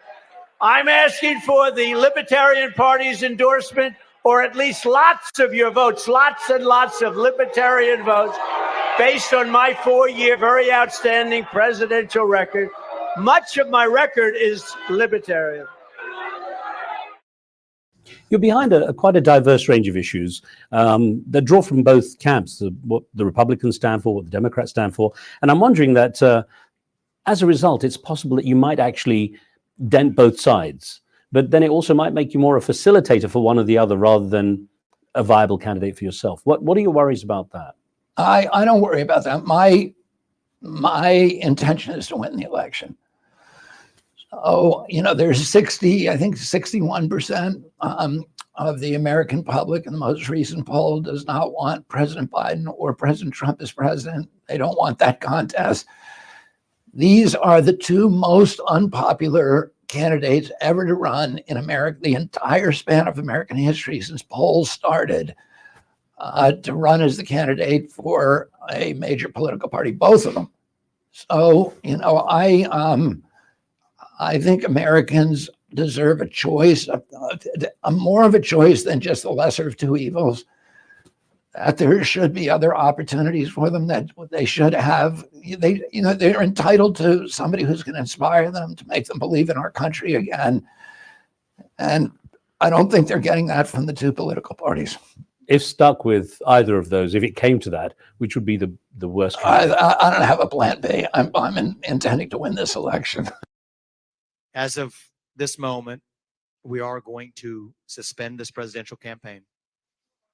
And this is going to have to be, there is no path for me to be the next president absent things that we don't want to see happen in this country. And I'm also making the decision that this has to be an America First candidate in that White House. As I've said since the beginning, there are 2 America First candidates in this race. And earlier tonight, I called Donald Trump to tell him that I congratulated him on his victory. And now going forward, he will have my full endorsement for the presidency. And I think we're going to do the right thing for this country. And so I'm going to ask you to follow me in taking our America First movement to the next level. It did not begin in 2016. It began in 1776. And for the next journey of this race, we are going to make sure that our movement is actually the one that actually leaves and saves this country in the next step. And we're going to do our part now going forward to make sure that America First lives on, to make sure that Donald Trump is successful as the next president of the United States, to make sure that it isn't some other puppet they trot out to make sure that they steal this country out from underneath us. We're not going to let that happen. We're going to take this movement to the next level. Tomorrow, I'm going to appear with Donald Trump at a rally in New Hampshire to lay out what I see and what we see for the future of the country. And you know what? We're going to do our part to save this country. And I'm going to ask you guys to celebrate not the end of this campaign, but the beginning of the next phase of our movement. So may our best days be ahead of us, guys. God bless you. But since Biden took office, over 29 major cities have seen a 30% increase in murders or higher. They've never had a crime wave like this in the country. It's going to get much worse because of migrant crime. Last year, Washington, D.C. had the highest number of murders in 26 years. We have a capital where people are afraid to go there now. They're getting murdered. They go there from South Carolina. They go there from different places, and they come home in a box. No one has suffered more than Black Americans from the pro-crime agenda of white liberals. Most of the violent crimes in these cities are committed by a small handful of dangerous repeat offenders, many of whom have been set loose by Marxist prosecutors. They don't want to go after them. And radical district attorneys who are too focused on locking up Republicans. They do. I have more people after my ass than anybody. I don't think there's ever been a criminal, the worst criminal in history has not had the kind of attention that I've had. And that's weaponization. That's trying to inflict pain on your political opponent. We've never had that before in this country. You do have it a lot in third world nations, but we are becoming a third world nation. Like citizens of all backgrounds, Black Americans want to live in safety, and that is what I will deliver as your president. You want safety more than anybody else. You want safety. You want to be able to go get a loaf of bread and not be shot. I will bring back the rule of law in America, and your community will be safe. I promise you that. As president, I gave our police officers support and the resources to do their jobs and to do their jobs properly. We did a great job with that, and crime was way down. We also passed groundbreaking criminal justice reform. We wanted that. And nobody wanted it more than our great Black citizens. They wanted it. They came to my office. We had a tremendous guy named Van Jones. You know Van Jones? He works for CNN, so nobody watches. But he came to my office along with a few other people. He was brought in by my very brilliant son-in-law, Jared, who's probably liberal, but I don't want to talk about it. A brilliant student from Harvard, probably liberal, but anyway, he says, Van Jones would like to see you, and a couple of others. I said, I'm not a big fan of Van Jones. He said, no, it's so good, it's criminal justice reform. Van Jones comes in. He said, sir, we're 5 votes short. You're the only man that can get criminal justice reform done. We're 5 votes short, sir. We need to get some conservative senators. You think that's easy to get? No. I said, so tell me about it. And he breaks down and he starts crying. And I thought it was a beautiful thing. I mean, it meant to me that he meant a lot. And he was crying like a baby in the office saying, we need your help, sir. It's not going to happen. We were so close, but we're 5 votes short in the Senate. And I said, so tell me about criminal justice reform. And he said, it's something that the Black community feels very, very strongly about. And I said, let me look into it. And he left. But the guy was, he broke down, totally broke down in my office. And I called up some guys, and one of them said, oh, you're calling about criminal justice? I don't want to do it, sir, but if you want it, I'll do it. I said, really, I'd appreciate your vote. I called up another one. And then actually we had a couple of conservative guys that actually wanted it, right? We had some conservative senators and congresspeople, very conservative, some of the most conservative. Actually had the biggest liberals and the biggest conservatives. But I called up a couple, but I had to really twist arms, as they say in the world of politics. And I got it done. Nobody else could have done it but me. Obama tried, he couldn't do it. Bush tried, he couldn't do it. They couldn't do it. I got it done. And it was a big deal, and everybody was happy. And they had a big celebration, and they had a news conference. And Van Jones was there with about 15 or 16 people. I called my wife, our great first lady, who says hello to you. She loves you, by the way. I called our great first lady and I said, honey, I did something really good. Watch this, because the man is right there that I did it for. And he broke down in my office. He really wanted it. It was very beautiful to watch. He wanted it really for the black population. It's a very important thing. You know, you've been trying to get criminal justice reform for 60 years, where people are put, like some of our friends, they're given 50, 60-year jail terms for something that they should be given almost no jail term. And it was a serious problem. But I said, baby, watch this. It's going to be beautiful. He's going to say great things about me. I love that. Look, I don't care who you are. If you're watching television and somebody's on it, they say nice things about you, you tend to like them. Or you tend to at least want to watch. We can all be cool. I don't care. But I said, watch this, honey. It's really important. What we did is something really special. Nobody else could have done it but me. I'm the only one who could have done it. And so watch how nicely he'll recognize me. So he gets up, he goes, today we got criminal justice reform. I want to thank Reverend Al Sharpton. He had nothing to do with it. He said, I want to thank Jim Jones. I want to thank Jim Smith. I want to thank Irving Schwartz. I want to thank this. I want to thank that. I want to thank this. He's reading a list. He never mentioned my name. And I say, Van Jones, someday I'm going to get you, Van Jones. It's true. You know that? He never mentioned my name. My wife said, congratulations, darling. Great job you did. Then he never mentioned my name. And I thought that was terrible. And you can't do that stuff. You know, you can't play those games. Black conservatives understand better than most that some of the greatest evils in our nation's history have come from corrupt systems that try to target and subjugate others, to deny them their freedom and to deny them their rights. You understand that. I think that's why the black people are so much on my side now, because they see what's happening to me happens to them. Does that make sense? I've heard that. When I did the mugshot in Atlanta, you know that mugshot is number one. Elvis Presley's number two, and Frank Sinatra's. They had Frank Sinatra for fighting, and they had Elvis for, I don't know, something in a gas station. He tried to hold up a gas station. I don't know, something. Elvis. So Elvis is number two, but he was always number one. The mugshot, we've all seen the mugshot. And you know who embraced it more than anybody else? The black population. It's incredible. You see black people walking around with my mugshot. You know, they do shirts and they sell them for $19 a piece. It's pretty amazing. Millions, by the way, millions of these things have been sold. So I don't know if I'm proud of it or not proud of it, but anytime you can beat Elvis, that's okay, right?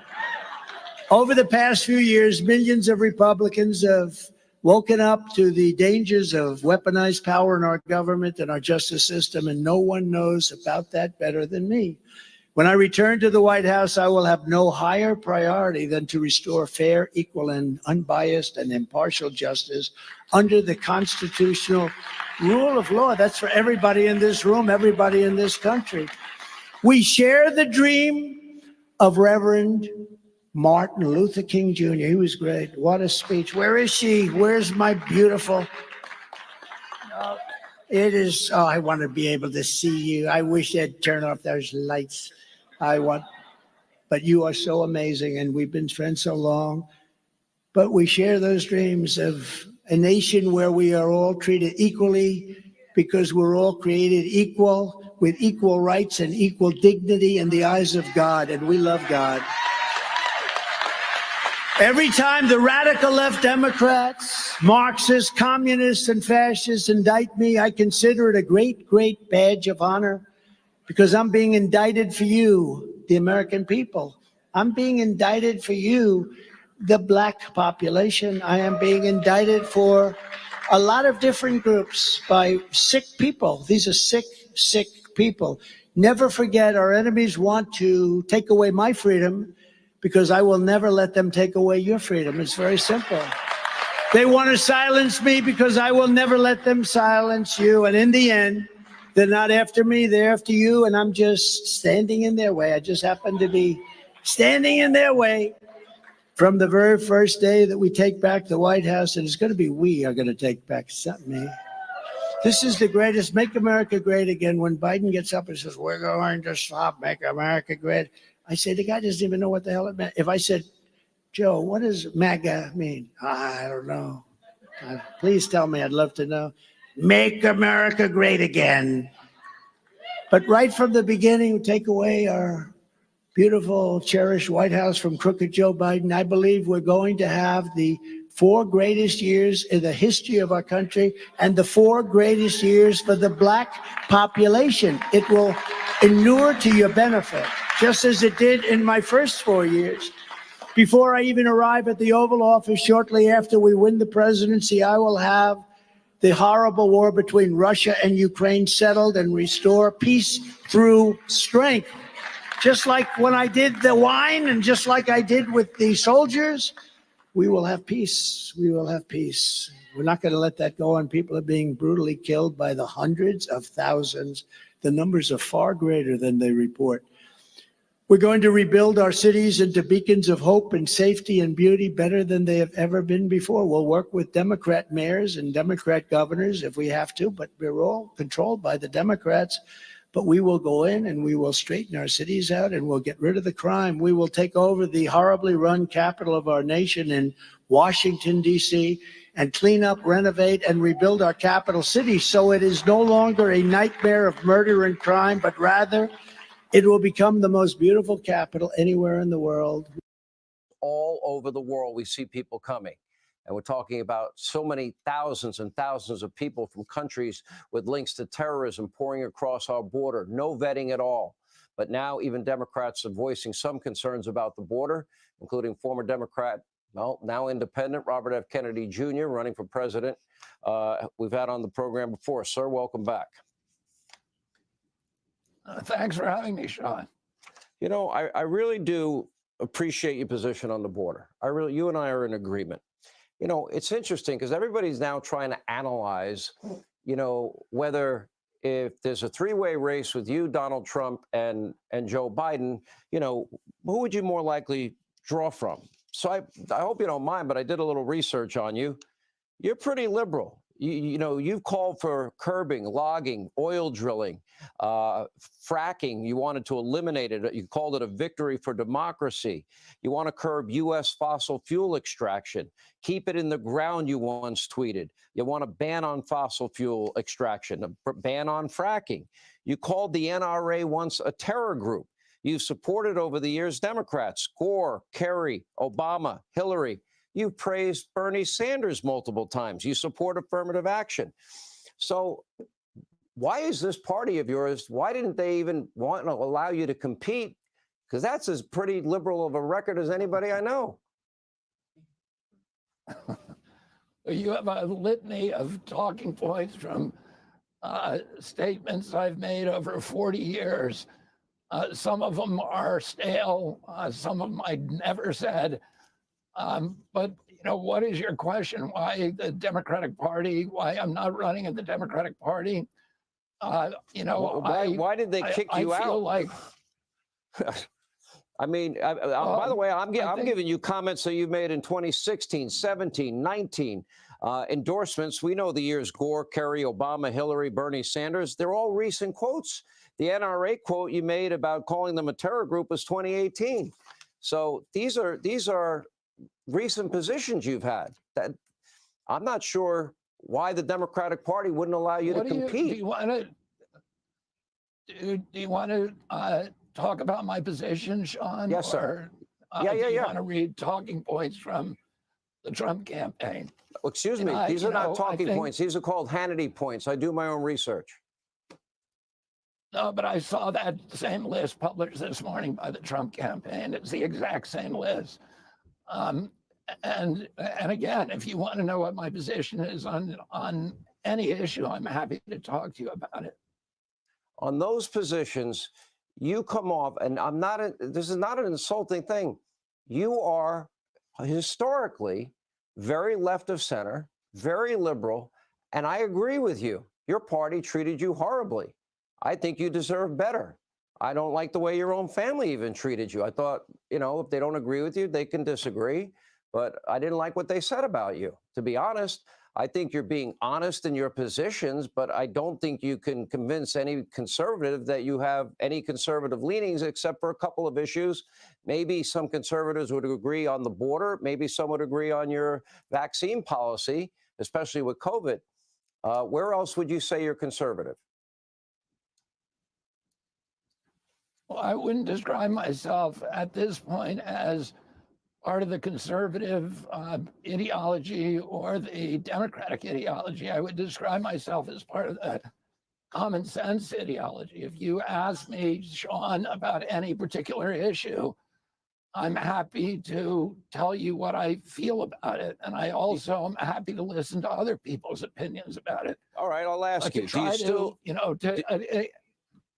do you still believe the NRA is a terror group? I support the Second Amendment like I do all the amendments to the Constitution, and I'm not going to take I didn't ask you if you people's support guns the away. Second Amendment. You called in 2018. You said Parkland students are right. The NRA is a terror group. Do you believe that? I don't consider the NRA a terror group.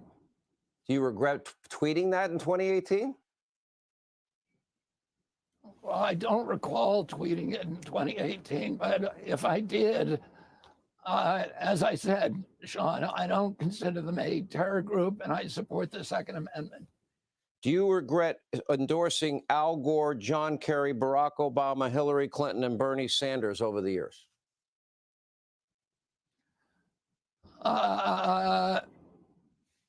I don't recall endorsing Bernie Sanders. I like Bernie Sanders. I voted for Barack Obama. I don't regret that. I don't. There's a lot of things about those candidates, the candidates who won, that I was disappointed in. I think that, you know, we need to wind down the war machine abroad. And I don't think, and I supported Hillary, and I don't think that as Secretary of State that she lived up to those expectations. So, but I'm not going to say that I didn't. I supported them then. I supported what they believe in. I think I have a common sense approach to politics, and I'm happy, as I said, to talk to you about any of the issues. No, listen, I'd love to do another town hall with you. I actually enjoyed our time together. Do you stand by your position that you've held at least since 2012 and through 2019 that I have quotes for, banning fracking and banning oil and fossil fuel extraction? I've never believed in banning oil or banning fossil fuel extraction. What I've said is that those industries need to internalize their costs. In other words, it's that carbon is the most heavily subsidized energy source. There's $5.2 trillion of subsidies that go to big carbon every year, and that doesn't include even the oil wars. That in a real free market economy, the cost of those wars would be reflected in the price of gasoline when you got to the tank. The reason that I oppose fracking is because it's poisoning water supplies. I've watched the water supply in Dimock, Pennsylvania, where people turned on their faucets, Sean, and they could light a match there. We don't want to poison people. And if fracking's doing that, then it's the lifeblood of the world's economy. Those people for the cost. And we don't have any real alternatives that are efficient and cost effective as of now. We'd love to have you back. That absolutely is not true. That just is not true. Of course it's true. That's not true. And I'm happy to talk to you about it. If you give All me right, a well, chance I'll tell you to what, we'll talk bring you next back. time, maybe.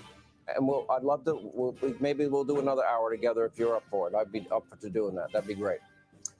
Anyway, Robert F. Kennedy, I'm sorry the Democratic Party treated you the way they did when we. In order for you to get on the fall ballot in North Carolina as an independent presidential candidate, you need to get roughly 83,000 plus signatures in order to do so, correct? I'm not asking you to. This is a quiz. No. I'm not going to ask you to confirm that. I've confirmed with the Board of Elections. Is it? Yeah. I didn't. It's 1.5%. 13,757. So that's as a party. I don't. think that Several hours later, his campaign acknowledged the total was just more than 83,000 and not 13,000. I know you're trying to get over 80,000 signatures on your to be on the ballot. How do you feel about that? Do you think you'll make that by Super? Yeah, we will get all of our signatures and then some. But that may give us a signal as to why running as a Libertarian candidate, which is an established party, might be easier than getting all the signatures needed in each state. This comes as a new Morning Consult Bloomberg poll has Trump ahead of Biden in the swing states, including North Carolina, by 13 points. Kennedy gets 9% of the vote. People typically tend to go to their political corners by the time of Labor Day in September and the general campaign starting.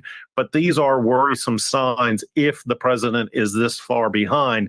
How much effort is going to be needed in some of these states. Political scientist Michael Bitzer says Democrats only have to look at the Bush-Gore race to be nervous. If Ralph Nader, a third-party candidate then, had not been on the Florida ballot and his votes would have typically gone to Al Gore, we would not have had the 2000 presidential issue that Florida presented. But Kennedy told me he doesn't see himself as a spoiler. I intend to win the election. I intend to take votes away from President Trump and President Biden, but also what we're seeing is that a lot of my voters are people who would not have otherwise voted. Yet Bitzer says it's the basic rules of American politics. You don't necessarily win a majority. You have to win a plurality. You have to win one more vote than the person who comes in second.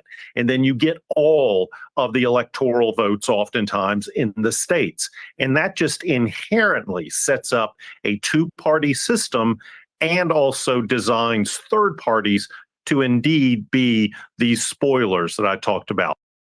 So to remind folks at home, maybe scratching your head, where did Russ come up with this 83,000 Yeah. State Board of Elections? It's 1.5% of the total voter turnout in the last statewide election. That's how we get to that number. That's by state statute. That's state Right. law. So does this mean he will be the Libertarian nominee? Not necessarily. The Libertarian Party will have, just like the RNC and the DNC, they'll have their big convention, right? And it's up to them to nominate the who is going to be the nominee or vote for who will be the nominee. So no guarantees. We'll see how it plays out. Yeah, we got a lot to watch in the months ahead, folks. The First Amendment was written not to protect easy speech, not to protect the kind of speech that we all want to hear, that we're all comfortable with. It was to protect the unpleasant speech, the speech that none of us wants to hear, the speech that everybody wants to silence, the annoying voices, the dissenting voices. And Tony's been one of the most forthright and relentless crusaders for free speech on the American landscape.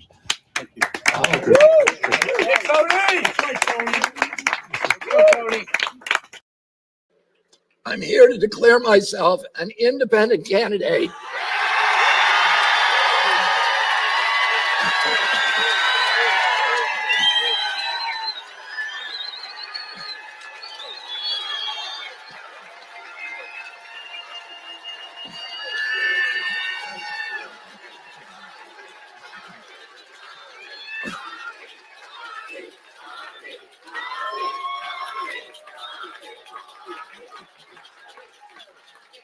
An independent candidate for president of the United States. But that's not all. I'm here to join you in making a new Declaration of Independence for our entire nation. We declare independence from the corporations that have hijacked our government. And we declare independence from Wall Street, from big tech, from big pharma, from big ag, from the military contractors and their lobbyists. And we declare independence from the mercenary media that is here to fortify all of the corporate orthodoxies from their advertisers and to urge us to hate our neighbors and to fear our friends. And we declare independence from the cynical elites who betray our hope and who amplify our divisions. And finally, And finally, we declare independence from the two political parties.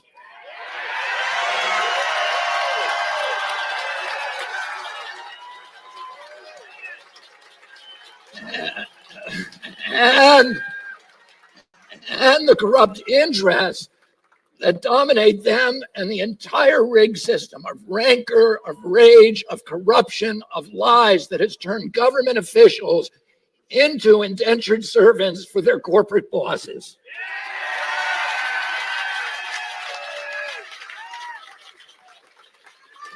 We declare independence from these corrupting powers because they are incompatible with the inalienable rights of life, liberty, and the pursuit of happiness that the people who sat in that hallway ratified for us in 1776, 1787. Now we can guard life. How can we guard life when the for-profit corporations have captured the public agencies that are supposed to protect us? How can we enjoy liberty when a surveillance state seeks to hide the truth and to quash dissent? And how can we pursue happiness when debt and low wages imprison so many of our nation's families?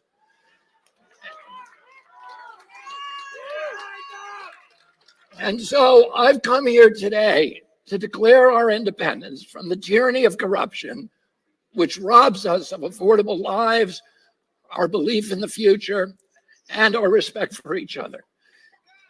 But to do that, I must first declare my own independence.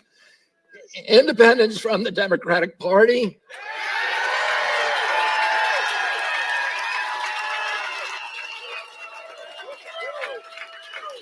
and from all other political parties. I haven't made this decision lightly.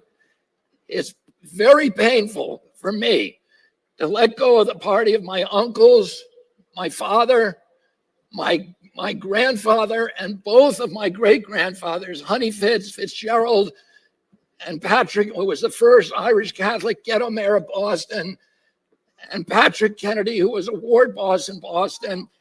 Both of them launched our political dynasty over 100 years ago. But my sacrifice is nothing compared to the risk our founding fathers took when they signed the Declaration of Independence 247 years ago. They knew that if their revolution failed, every last one of them would be hanged. They chose to place everything on the line. When John Adams put his pen down after adding his signature to the Declaration, he turned to those present and he said to them, sink or swim, live or die, survive or perish. From this day on, I am with my country. I'm going to make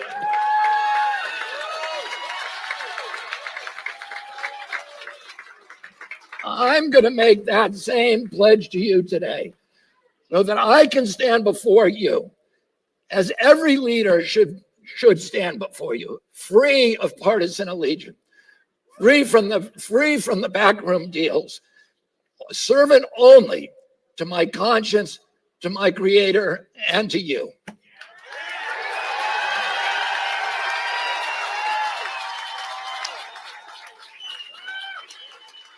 Today we turn a new page in American politics. There have been independent candidates in this country before, but this time it's going to be different because this time the independent is going to win.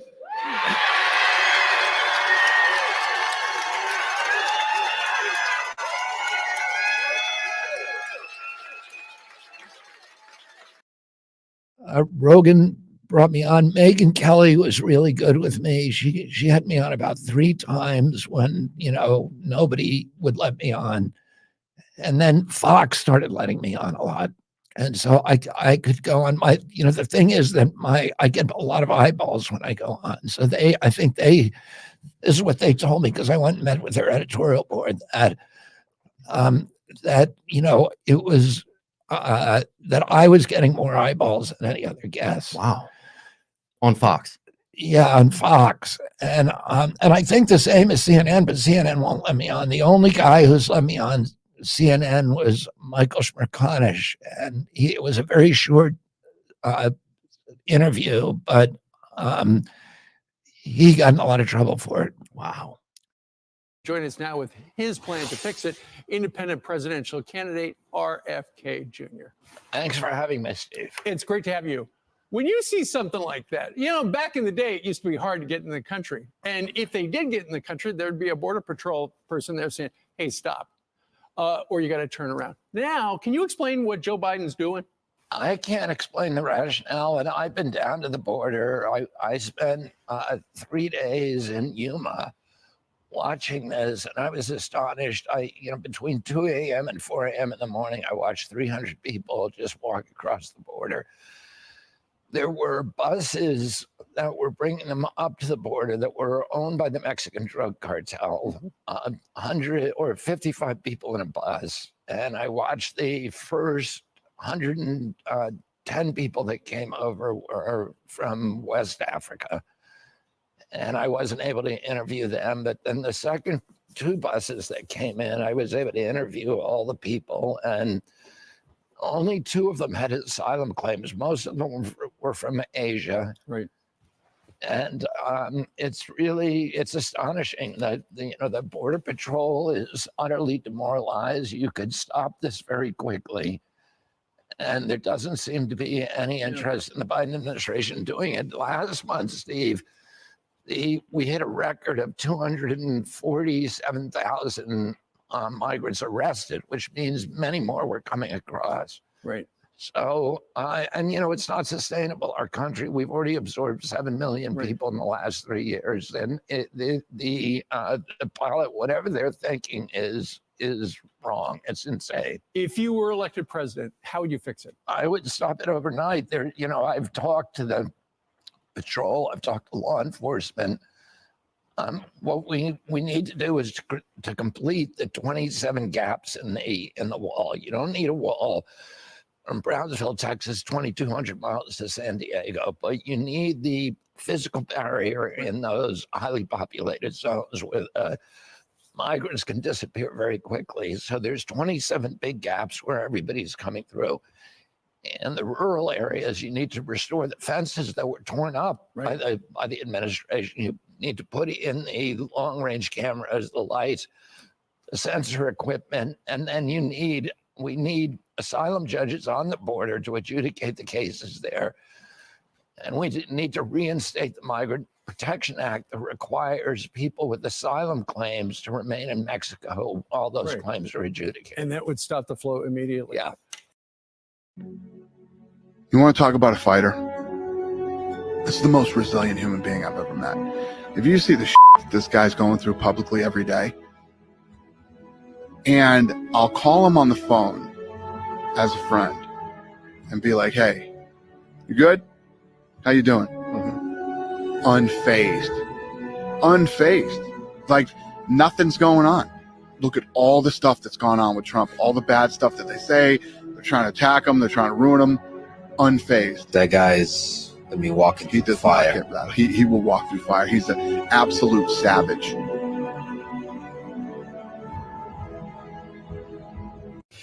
What happens after Donald Trump wins? What's next for America? The economy booms. American energy is unleashed and an end to crushing taxes. The border is closed and the largest deportation in history is underway. No more wars as we focus on home. Law and order is restored. The American dream is back and the best is yet to come. Make America great again. Politics is considered a dirty business, I think, all across the world. And your opponents will use every opportunity to target you, whether it's your views, as we'll get onto in a minute, more of your views, but also, for example, that you had drug addiction when you were younger. It went on for a few years, and were actually arrested and convicted for that. How much are those kind of weapons against you going to be effective in limiting what you can achieve? Well, I don't think that particular that particular episode in my life is going to end up hurting me, because every American family, I've been, I got sober 40 years ago, and I'm very open about my sobriety. So it's not something that and about my addiction, 14 years that I was a heroin addict. I talk about it openly. I think it's important for people to hear about that. I think it's important for people to hear stories of recovery. And my impression is that that's not, there's so many Americans have now been touched by addiction in our family. It's one of the largest causes of death. Last year, we lost 106,000 kids in our country from drug overdoses. That's double the number that we lost in the 20-year Vietnam War. And I talk about from being in recovery a long time, I understand the challenges and the difficulties, but also the opportunity to heal other Americans whose lives have been touched by this as well. So I'm very open about talking about that. And I don't get the impression that it turns voters against me, but I don't know. I mean, my choice, I said at the beginning of this, when I announced 8 months ago, I said, the entire population has been subject to a medical experiment for 3 years. And I'm now going to do a mass experiment on the American public, which is an experiment in truth-telling. I'm going to be honest with myself, honest about the problems in this country, honest about the challenges. And if there's an appetite for that, I'll win. If there's no appetite, then I'll lose. Either way, I'll be okay. Thank you very much. This is a big crowd, Hello, everybody. So thank you very much. And we have a few young ladies that are up here crying. Look at you with the Trump 2024. Thank you, darling. I love you too. Wow. A lot of emotion. There's a lot of emotion in this room. Thank you. So the really nice thing is we have lines, and I want to thank Chase and I want to thank Alan, but we have lines going all around the block. They're going all around this block. They've never seen anything like this one. I just want to tell you, I've wanted to do this for a long time. I have some incredible people that work with me on things, and they came up with this, and this is something I've been talking about for 12 years, 13 years. And I think it's going to be a big success. Your influences have been very positive. They've been real influences, and they love it, and they love what we've done. That's the real deal. That's the real deal. And we appreciate it. We really appreciate it. More than anything else, I appreciate the turnout, because they say they've never had a turnout like this, and we're going to do things that are terrific. And, it's very important. What's the most important thing? To go out and vote, right? We have to go out and vote. We got to get young people out to vote. And you're going to vote, and we're going to turn this thing around. This country's not doing so well. We're going to turn this country around fast. We're going to turn it around fast. And we're going to remember the young people, and we're going to remember SneakerCon. You know that. We're going to remember the young people especially that wear sneakers, right? But I just want to thank everybody. This has been a lot of fun. We're going up to Michigan. Right after this, I go to Michigan. We make a big speech in front of a lot of people. I won't be talking about I'll be talking about a slightly different subject than sneakers. But you know what? It's all part of Americana. It's all part of our country. And what's happened with all of the people in this room, and I know how seriously you take it, it's amazing. It's amazing. So I just want to thank you very much for being here. It's an honor. It's an honor. You're all sneakerheads. You're sneakerheads, right? Does everybody in the room consider themselves a sneakerhead? I think so. We got to get her up. Get her up. Can you get her up here? Get her up here. Get her up here. Do you want to come up? Come on up. There's such emotion, such beautiful. Come on up. Come on up. Look at this young lady. Let's go. Get her up here. Look at this woman. She's so great. I think she's more of a political person than a sneaker person, but whatever. Come on up. Wow. Look at that.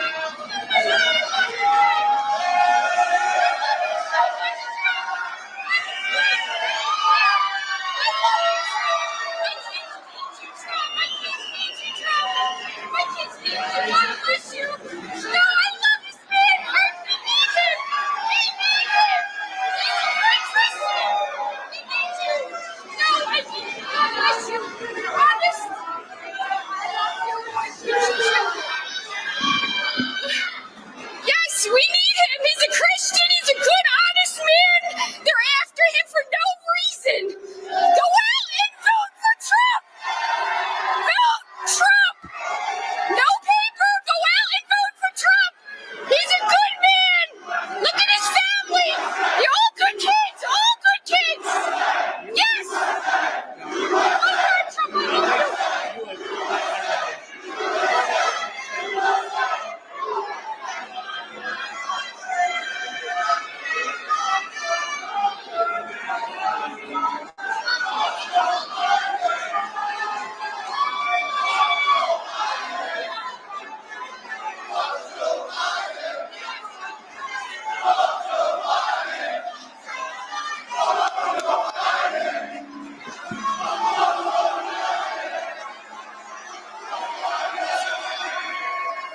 Thank you very much. That's beautiful.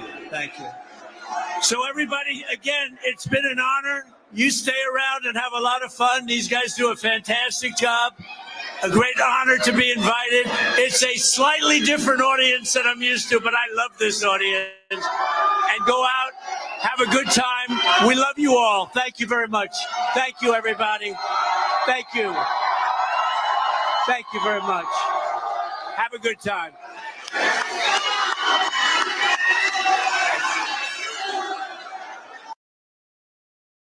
Do you believe the United States played any role in provoking Russia into their action?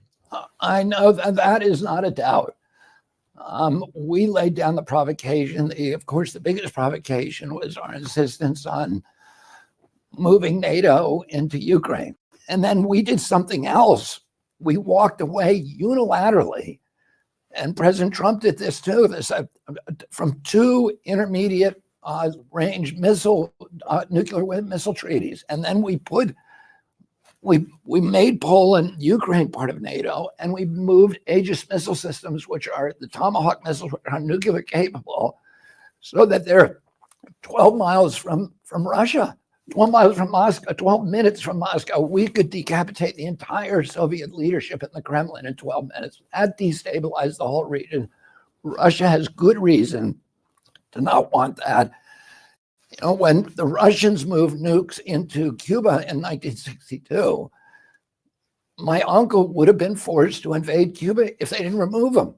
So the Russians have the right to the same anxiety about their national security as we do. And one of the things my uncle always said, and this is one of the reasons we did not go to nuclear war during his 1,000 days in office, is he said, you always have to put yourself in the other guy's shoes. And, you know, nobody's doing that with Putin. Nobody's listening to him. This is clearly a proxy war. And the issue of the proxy war is whether or not we need to extend NATO into Ukraine. I strongly support the Ukrainian people, but I believe they are being badly injured by U.S. policies. And that President Zelensky is essentially a puppet of the neocons in the White House. How many first-time voters came out A that lot. election? A lot. And that was largely the difference, Yeah. too, wasn't it? That's how come if I run for president, if they let me in the debates, I'd win that too. Bold talk, isn't it? What's the likelihood you ever try and run? Who knows? Let's wait till the Libertarian Convention where the Libertarians announce their candidate and that candidate gets ballot access throughout the whole country. Then you time it out, you spend the least money, you come in, you destroy their two candidates if you're allowed in the debate, if they got the frickin' guts to let me in a debate. I'll come in and destroy their two candidates and steal the election in November, just like I did in Minnesota. Would you like to be president? No, not particularly. But in the back of my mind, there's always that patriotic voice saying to me, if not you, then who? Who's going to restore America? Who's going to take on the two-party dictatorship and beat them? Who can do that? Well, I've done it twice. Haven't lost yet. So after Why do you think I'm a scary guy to them? Why do you think you're? Because I've never lost to them. You notice I include them as them.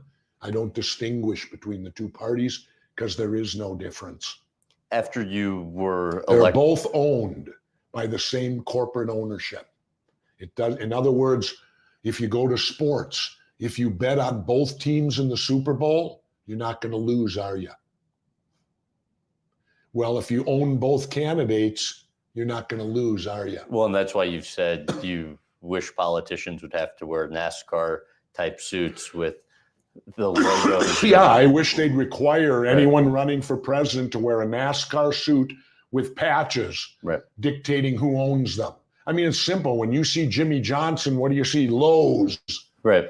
Then he's got all his other smaller patches around it.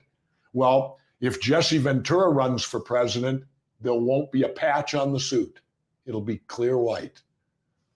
I imagine some of my opponents wouldn't have enough suit to put the patches on.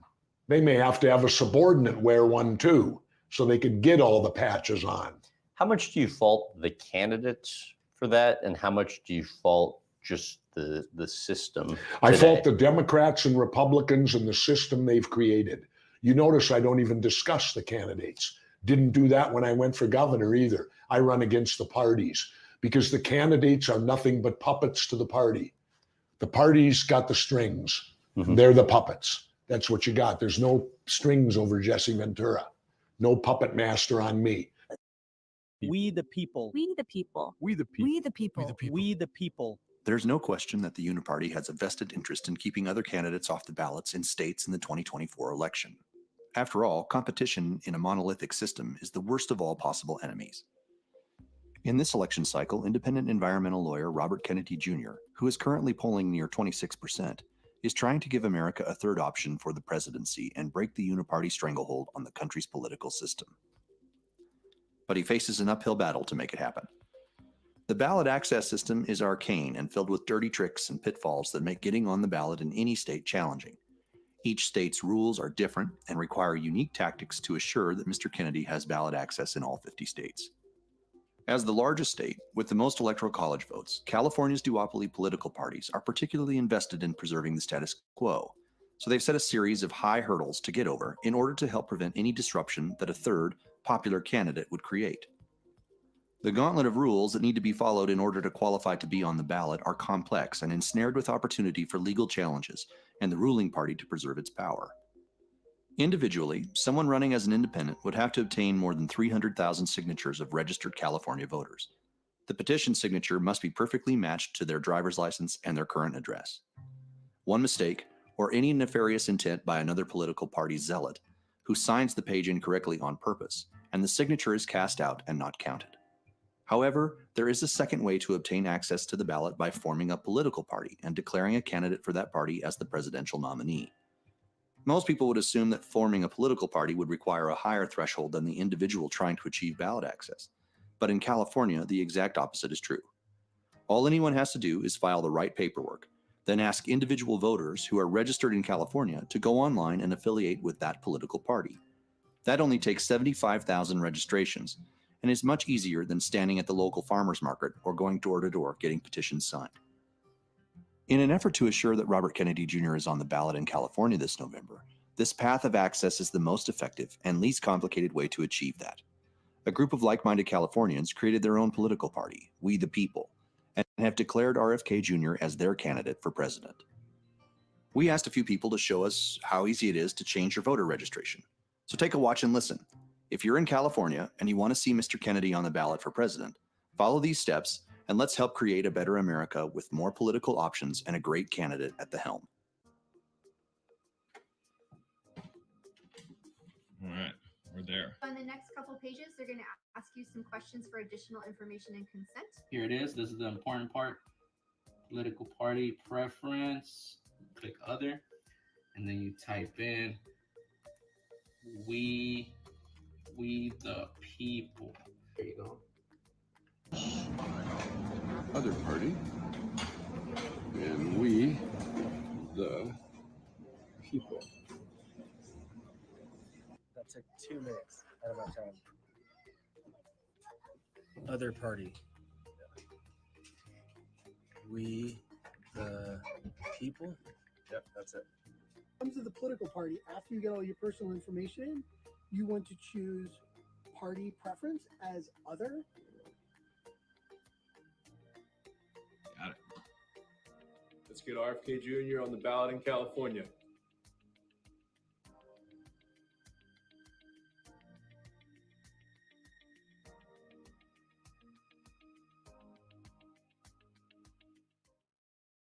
In 6 states, we are starting our own political party because that's the easiest way to get on the ballot. We need 75,000 Californians to change their registration between now and June to our new party. They can do that by going to our website, kennedy24.com/California. And it will tell you you should have your driver's license there because you need the same address that is on your driver's license. But it's a couple of steps, but anybody can do it. And we're really starting that ballot drive today. Well, congratulations on launching that effort, sir. Now, you yourself have said that Democrats are afraid that you're going to spoil the election for President Biden, and Republicans saying the very same thing, that you will spoil it for President Trump. What do you say to that? You know, what we saw during primaries yesterday was one of the lowest turnouts in history. And what we see about my campaign is that people are coming out who haven't voted for years. Politico actually did an analysis of our fundraising that showed that most of the people who've given to my campaign are people who've never participated in the political system. And when we do our rallies, when we do these events around the country, so many of our people are coming out to us and say, we lost faith in the political process. 70% of Americans now say they do not want this rematch of 2020. They do not want us to see a rematch between President Trump and President Biden. And they want an alternative. People are tired of being told that they have to choose between the lesser of two evils. You may have read that the DNC has now committed to investing a mountain of money trying to smear me with billboards, trucks, and Planet articles. They've called me a spoiler candidate and a stalking horse, which is actually an upgrade from some of the other things they've been calling me. This is what happens when you dare to give Americans a choice. The DNC wanted a coronation for President Biden. They never expected our movement to gain the kind of momentum it has. Unfortunately for the DNC, we're not going anywhere. The DNC just hired a team of shady operatives to take down my campaign. One of the leaders of this group is DNC strategist Liz Smith, who made her bones working for the CIA's champion in Congress, Adam Schiff, a man who served the intelligence agency's agenda for years by supporting the Iraq War, the Patriot Act, and who authored legislation targeting minorities. The DNC has lost touch with the values of John F. Kennedy, of Robert Kennedy, and of Franklin Roosevelt. They've abandoned the American middle class. They've become the party of Wall Street, of censorship, of cronyism. They've become, in short, undemocratic. That's why I declared my independence on October 9th. I'm offering a vision of America that includes secure borders, a strong middle class, an end to the chronic disease epidemic, and a future that your kids can be proud of. I look forward to seeing you on the campaign trail. Our events keep growing, and according to a recent NBC poll, 34% of Americans can see themselves voting for me right now. For more information and to chip into my campaign, head to Kennedy24.com. And I want to go to a report by the Wall Street Journal. They reported yesterday that Trump and Elon are in regular communication. There were rumors today that Elon's advising Trump on crypto, which Elon refuted. And Trump has floated the prospect of giving Elon some sort of advisory role at the White House. What do you make of this, and would you consider Elon for a similar role? I mean, I already get advice from Elon. Oh, you know, I value his advice. I think he has a unique perspective. I have an enormous admiration for him. He's been the leader in our country for standing up for free speech. He told me one time, he said that, you know, he said, I'm from South Africa. I was born in South Africa, but this is my country. He said, I don't own any property out of this country. He said, all my properties, all my factories are here in the United States. And I've made a commitment to this country. And you know, he talked about the reason for that was because of our Constitution, our Bill of Rights, and our free speech. He stood up for free speech despite it costing him tens of billions of dollars. Nobody else has made that kind of sacrifice since the American Revolution for free speech. And so, you know, I have, you know, and Elon's got issues like everybody else. But, you know, at his core, I see somebody who's really heroic. Do I worry that he's advising President Trump from, you know, my own personal political point of view? No, I don't. I think it's a good thing. I think the more people who are, you know, who are committed to freedom and values that President Trump takes advice from, or President Biden, if he was advising President Biden, I'd applaud that too. A great libertarian who may very well be in the room right now, I believe, but he's a great libertarian, DeRoy Murdoch, who I've become friends with through his writings in the American Spectator and numerous other places, wrote an article yesterday in which he mentions just some of the things that make me a libertarian without even trying to be one. That's nice. DeRoy wrote, Donald J. Trump will address the Libertarian Party and its national convention on Saturday. The Libertarian Party should nominate Trump for president of the United States. Whoa. That's nice. That's nice. Only if you want to win. Only if you want to win. Maybe you don't want to win. Maybe you don't want to win. Thank you, DeRoy. Thank you. No, only do that if you want to win. If you want to lose, don't do that. Keep getting your 3% every 4 years. The reasons for doing so, policy and politics, are as solid as the Hope Diamond. DeRoy says this event is very unprecedented, he said.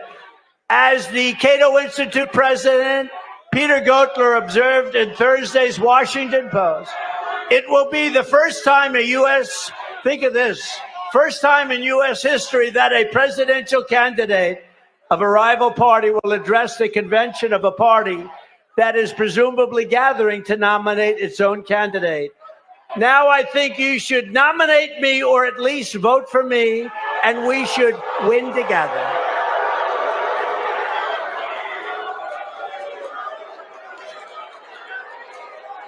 You heard those words. Nominate me or vote. Vote for me. Because the libertarians want to vote for me, and most of them will. And it's very important. Because we have to get rid of the worst president in history. And together we will. And without it, there's a risk that we could have 4 more years. We won't have a country left. So what is the purpose of the Libertarian Party getting 3%? What is the reason to take a chance of having? You're behind quite a diverse range of issues that draw from both camps, what the Republicans stand for, what the Democrats stand for. And I'm wondering that as a result, it's possible that you might actually dent both sides. But then it also might make you more a facilitator for one or the other rather than a viable candidate for yourself. What are your worries about that? I don't worry about that. My intention is to win. As of this moment, we are going to suspend this presidential campaign. And this is going to have to be. Bill, what's the latest? Yeah, good evening to you. Interrupt me anytime you want, okay? I got a lot to show you right now, show our viewers at home as to where we stand. New Hampshire's counting slow tonight. And I say that, Sean, because you've got about a third of the vote in. And I don't know if that has something to do, I'm guessing here now, with the Democratic write-in vote. Because if I flip over the Democratic race, again, we declared Joe Biden to be the winner. But you're just about 40% right there. I don't know if that has something to do with the slowdown, but it could be. All right, you're 33% reporting in. I'm going to flip through a bunch of stuff here, Sean, and try to explain a little bit about maybe what's happening out there. And as I do that, just this estimated vote is in, just keep that number in mind, okay, to the folks at home. In New Hampshire, 70% of those who vote in the state live in 4 counties. A Secret Service agent was robbed at gunpoint during Biden's trip to California. Ashley, come on with us, please. Tell us what happened. You can't make it up, can you? According to the Tustin Police Department, that's in Orange County, south of LA, an unnamed U.S. Secret Service agent had his bag stolen at gunpoint. Police say the off-duty agent at the time, who was not hurt, actually discharged his weapon during the robbery, but the suspect managed to get away, and it's unknown if the robber was injured. Officers did find some of the agent's belongings nearby, but the search for the suspect and the investigation is ongoing.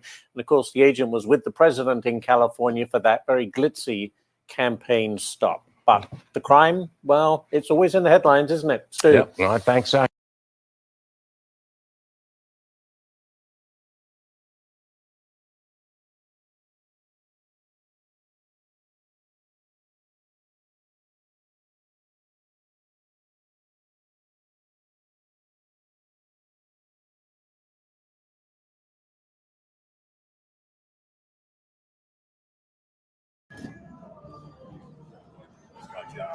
President Trump.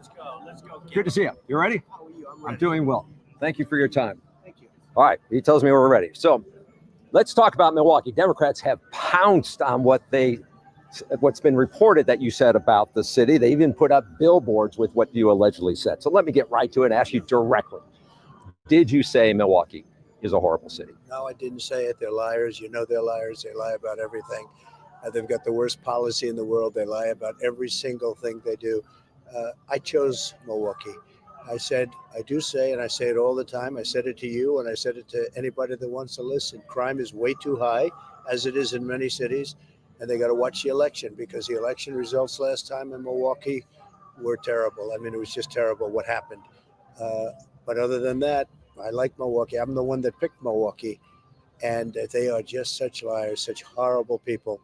And we have to turn it. Look, Joe Biden's the worst president in the history of our country. There's never been anybody like him, not even close. And we have to win this election. About votes, because they're way behind in the election. Biden's way behind in the election. We just had a great poll coming out of actually Wisconsin. We're doing very well in Wisconsin, as we have in the past. And frankly, they're doing that just for the purposes of the election. So no, you wouldn't support that effort. But what about permanently ending DACA? Would that be a priority in your? Look at DACA, and I've looked at DACA for a long time. We dealt a lot with DACA. It's a complex issue, but there are some people that deserve to be here, but there are a lot of people that don't. When people pour into the country from prisons, they're murderers, they're drug dealers, and they're gang members, and we want to make them citizens. I'm not in favor of that. And just go back to the non-citizens who spouse, they're married to a U.S. citizen. There's not a window for them. We have to look at individual cases, but they're not looking at that. They're using that as an excuse to sign up people from all over the world that shouldn't be here. It's just an excuse. One more question for you. You're doing better in the polls when it comes to the African-American vote, but it's still an uphill climb for you. And I want to ask you something specifically. For voters, black voters who might be skeptical, don't know if you will fight for them when they see inequities, disparities in housing or the economy or on the job. What would you say to them that you would be a president for them in those situations? Well, I'm doing really well, better than any Republican's done in 100 years, actually. And I think that when they look at criminal justice reform that I got, that nobody else got, I got it. And without me, they couldn't have had it. And other presidents tried, including Obama, but they just couldn't get it.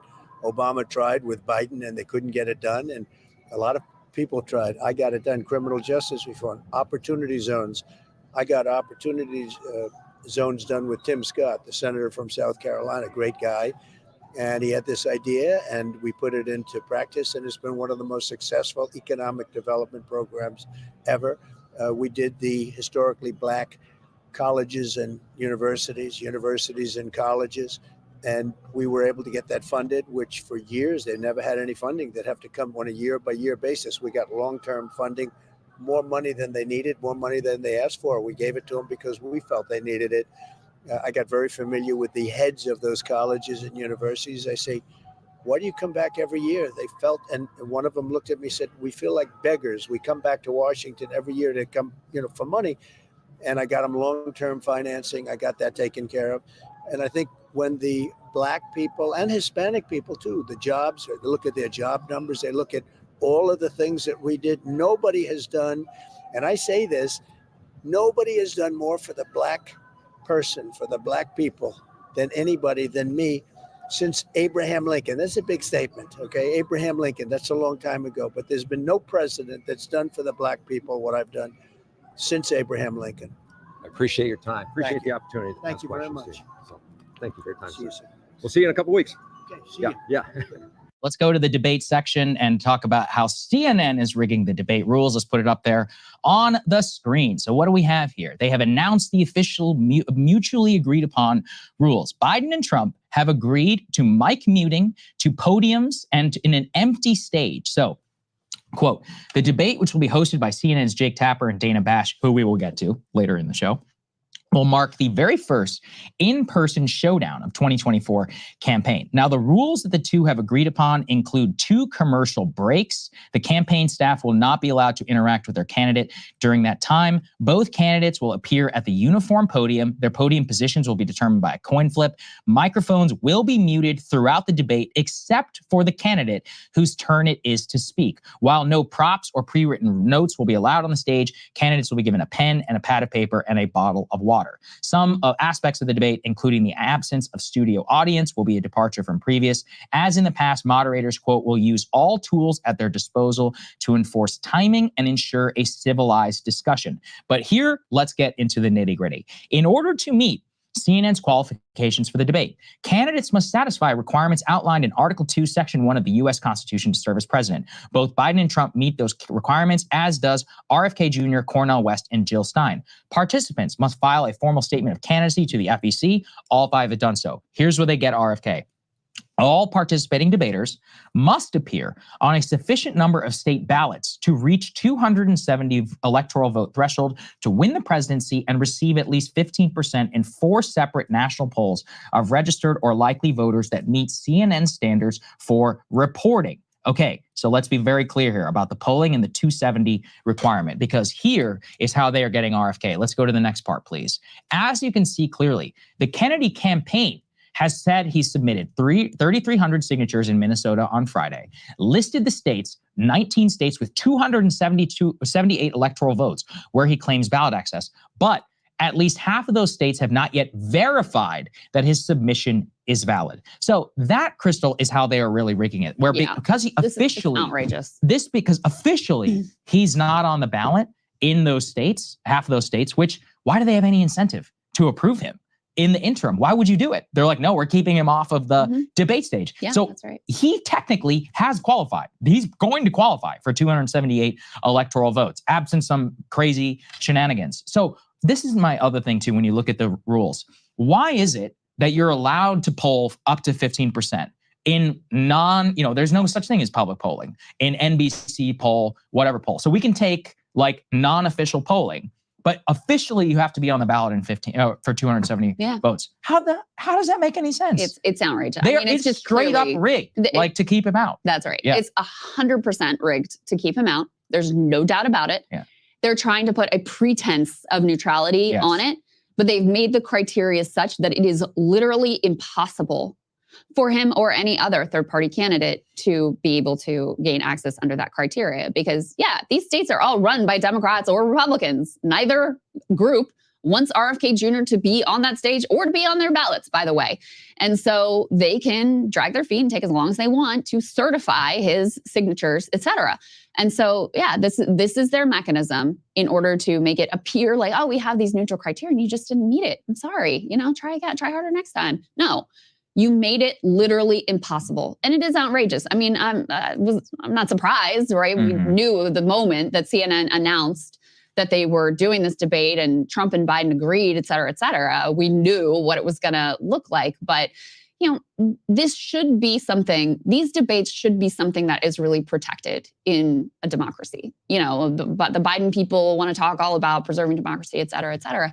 It is dramatically anti-democratic to block out the most significant third-party candidate that we've had, since Ross Perot? Literally since Ross Perot. So it's 1992. So it's 15% in, multiple polls. You have a lot of, we covered earlier, the number of quote unquote deciders, people who, are still contemplating which way they want to go. A disproportionate number of them are open to RFK Jr. And you just want to shut out the ability of the American people to hear what this man has to say. Now, you guys know I'm not an RFK Jr. fan. I'm not voting for him. I got all kinds of issues with him. So this isn't about him, his politics, the support for him specifically. This is about a democratic process that they have no regard for. And it really is outrageous. People should be outraged and they should be disgusted. And CNN knows that if they actually understood what was happening, it would be a problem for them, which is why they go to lengths to try to hide the fact that they just rigged it and made it impossible for him or, again, anyone else, any other third-party candidate to have a chance of making it on that stage.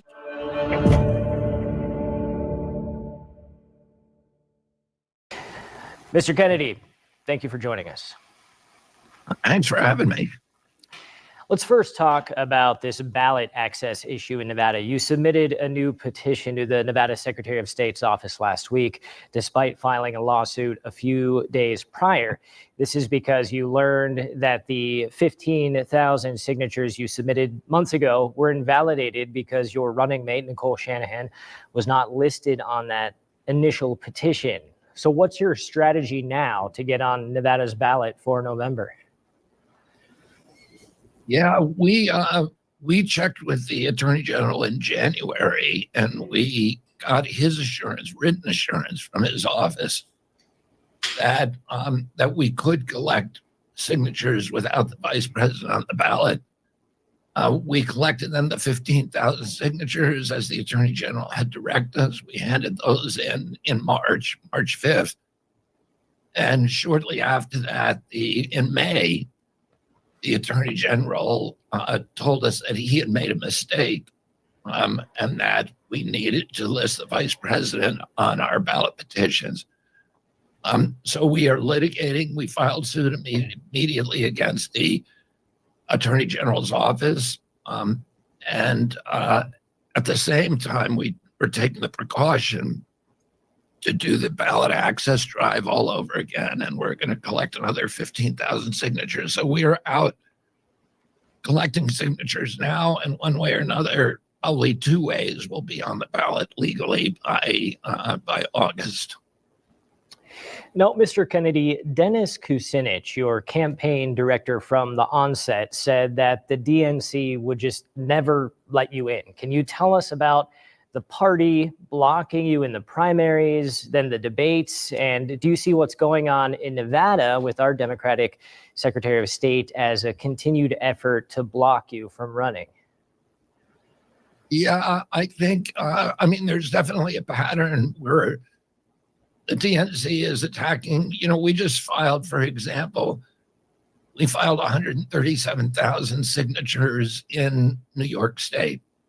We only required 46,000. And the DNC is actually calling up, sending texts. They've gotten the phone number for everybody who signed our ballot petition, and they're texting each one of them and then following up with phone calls to try to find some problem with how we collected those ballots. That's an example of one of many things. I'll tell you another even more egregious example is that a DNC connected balloting or petition firm lobbied very hard to get our business in New York, and we gave them the business. We gave them a contract to raise our signatures in New York, and they went out and raised, I think, about 49,000 signatures. We're only required to get 45,000. It turns out that they were committing fraud on every one of them, virtually every one of those those signature petitions. They were doing easily discernible fraud that would be easily detectable later on. We didn't know what they were doing. We caught them. We have not used any of their signatures, so we had to pay for those signatures, but we threw them out because we didn't want to. And if we had relied solely on that firm, we would be off the ballot in New York. So there's a lot of dirty tricks going on, and but we're going to be on the ballot in every state. They said to us from the beginning that it would be impossible to pass. They said specifically that we would never be able to get the ballot sufficient signatures in Texas, in New York, in California, and Florida, and we're already on the ballot in all 4 of those states. And by mid-July we'll be on the ballot everywhere. Now let's talk about this debate. So you've made the criteria of meeting that 15% threshold in more than 3 of CNN's chosen polls, but now they're making the argument that the candidates' names must appear on enough state ballots to get that 270 electoral points. Now, Donald Trump, Biden, their names aren't on any ballots. Your name is on a number. What's going on with this? What's your strategy to get on the debate stage? Well, under the FEC regulations, the party or the network needs to use objective criteria when it decides who can get on the stage. And they need to use pre-existing criteria. What the Washington Post found out was that that CNN actually colluded with the Biden campaign to develop criteria that was specifically designed to keep me off the stage. The criteria that they're now using is that you have to be a presumptive nominee of a specific party. Today, the FEC announced that that is not a valid criteria. So if CNN goes ahead and stages this debate without me, it will be an illegal criminal campaign contribution to the Republican and Democratic parties. This is the same crime that Michael Cohen was sent to jail for, but actually it's a lot worse. So the people, CNN now is in a position where they're going to have to figure out whether they want to violate the law, the criminal law, commit a criminal act by excluding me from the stage. And we're going to wait and see what they do. Now, your uncle, President JFK, was shot and killed in 1963. Your father, later assassinated in Los Angeles. You were there. Given who you are as a Kennedy, why do you think President Biden is denying you Secret Service protection? That's a good question, and I can't really look into his mind and explain why he's made that decision. President Biden has the bust of my father behind him at the Oval Office. I'm quite certain he knows what happened to my father and what happened to my uncle. The Secret Service has made an assessment and found me to be at elevated risk. And I'm the first candidate who's requested Secret Service protection in United States history that has not gotten that protection. It's the president's discretion. In the past, presidents have provided Secret Service protection to people who have a tiny fraction of my polling support. So Shirley Chisholm, Pat Buchanan, Jesse Jackson, and many, many others all received early Secret Service protection, many of them over a year before the election. And yet we've made 6 requests to President Biden, and they've made a decision for one reason or another that they're not, without any explanation, that they're not going to provide it to me. I would say whatever their explanation, it indicates or it suggests the politicization of the federal enforcement agencies, including the Secret Service, that we're seeing across the landscapes today, which I think is very disturbing for American democracy. Yeah, and speaking of that divisiveness, Trump, Biden, obviously divisive for America. You have said you want to focus on the things that we all have in common. You kind of tend to stay away from some of the social issues and other things because you want to talk about things like the economy, or like many of my friends and colleagues, we're in no position to buy a house right now. And it's a huge issue here in Northern Nevada with BlackRock, Vanguard, and State Street buying up all of the houses. How are you going to begin to turn things around to rebuild the middle class? I think you make the point right there that one of the most important things we need to do if we're going to rebuild the middle class in this country is to get every American who works hard, who plays by the rules, into a home. One of the central promises of the American dream when I was growing up was that if you worked hard and that you'd be able to afford a house, you'd be able to raise a family, you'd be able to take a summer vacation, you'd be able to put something aside for your retirement. Today, there's virtually nobody in your generation who believes that that promise applies to them. And as you point out, one of the reasons that housing is now, the price of the average home over the past 2 years has doubled. It's gone from about $200,000 to over $400,000. The interest rates have also doubled. So that house is now out of reach for almost anybody except for the big investment companies that you're talking about, BlackRock, State Street, Vanguard, Fidelity. Those companies own 89% of the S&P 500. They're now trying to buy the landscapes, the agricultural land in our country, and the residential housing, including all the single-family homes. One of the first things that I'll do as president is to offer legislation make those kind of purchases of single-family homes by these big investment firms illegal. Last year, about 30% of the home purchases were by these big investment houses, and it puts the American people in the position of having to compete for the cost of money with the biggest companies on earth, and they can't do it. It's unfair. It's un-American. If you own a home, you care about your community, you care about your police, your firefighters, your education, you go to the PTA meetings, you care about your neighbors, but more importantly, you have equity. So you have an asset that you can borrow against. So if you want to pursue an entrepreneurial impulse, if you want to build a bowling alley or a yoga studio or a sporting goods store or a saloon, you can access money to do those things. And that widespread home ownership after World War II made the American middle class the greatest economic engine in the history of mankind. And now that we're moving from an ownership society to a rental society. When that happens, we move from being citizens to being subjects. And it's a feudal model, it's a colonial model, and it's not going to be able to sustain American democracy or our country as the exemplary nation. Now, final question here, and we want to thank you again for your time, Mr. Kennedy. You've said Biden and Trump cannot fix corporate capture in Washington, D.C. because they're entrenched in it.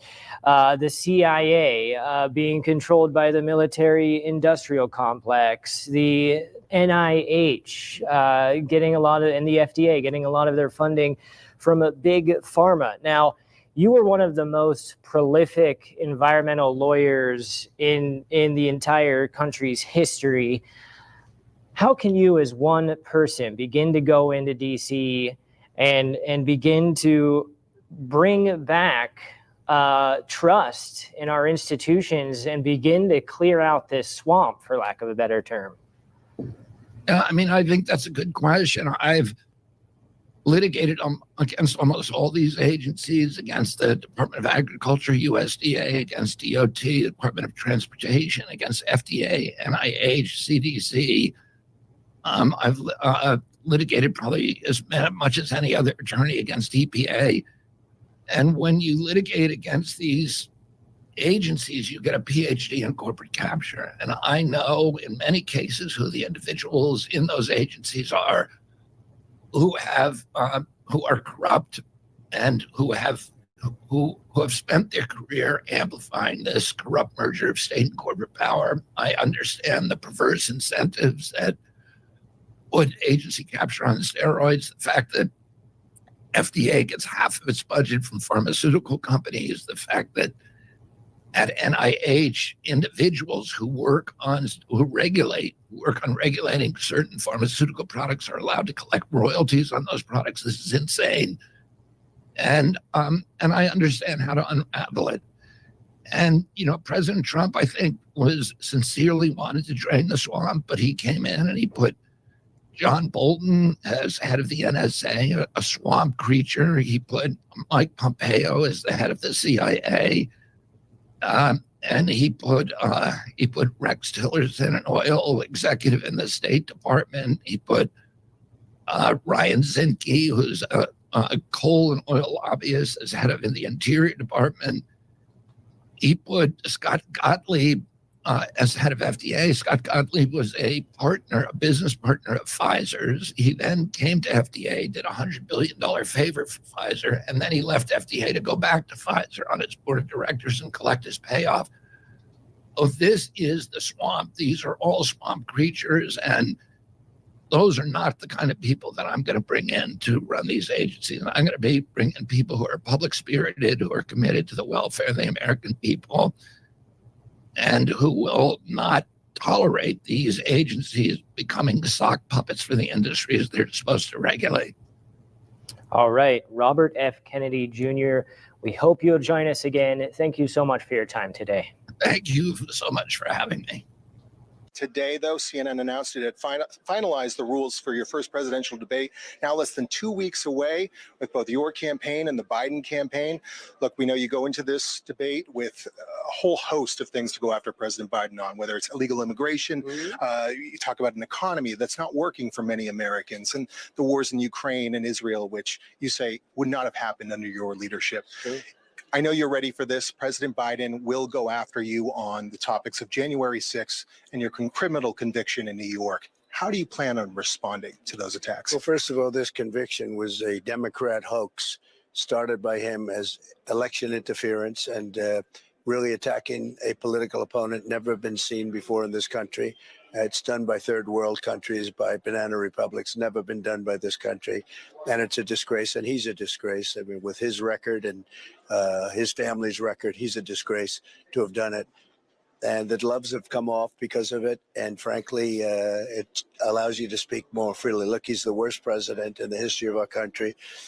He makes Jimmy Carter look brilliant, frankly, the Carter administration. And he is just a disaster. Now we have Russian ships and submarines right off the coast of Miami and Cuba, just a few minutes away. It's just a disaster. What this man has done to our country with allowing millions and millions of people to pour in unvetted, unchecked, and they come from jails and they come from mental institutions all over the world.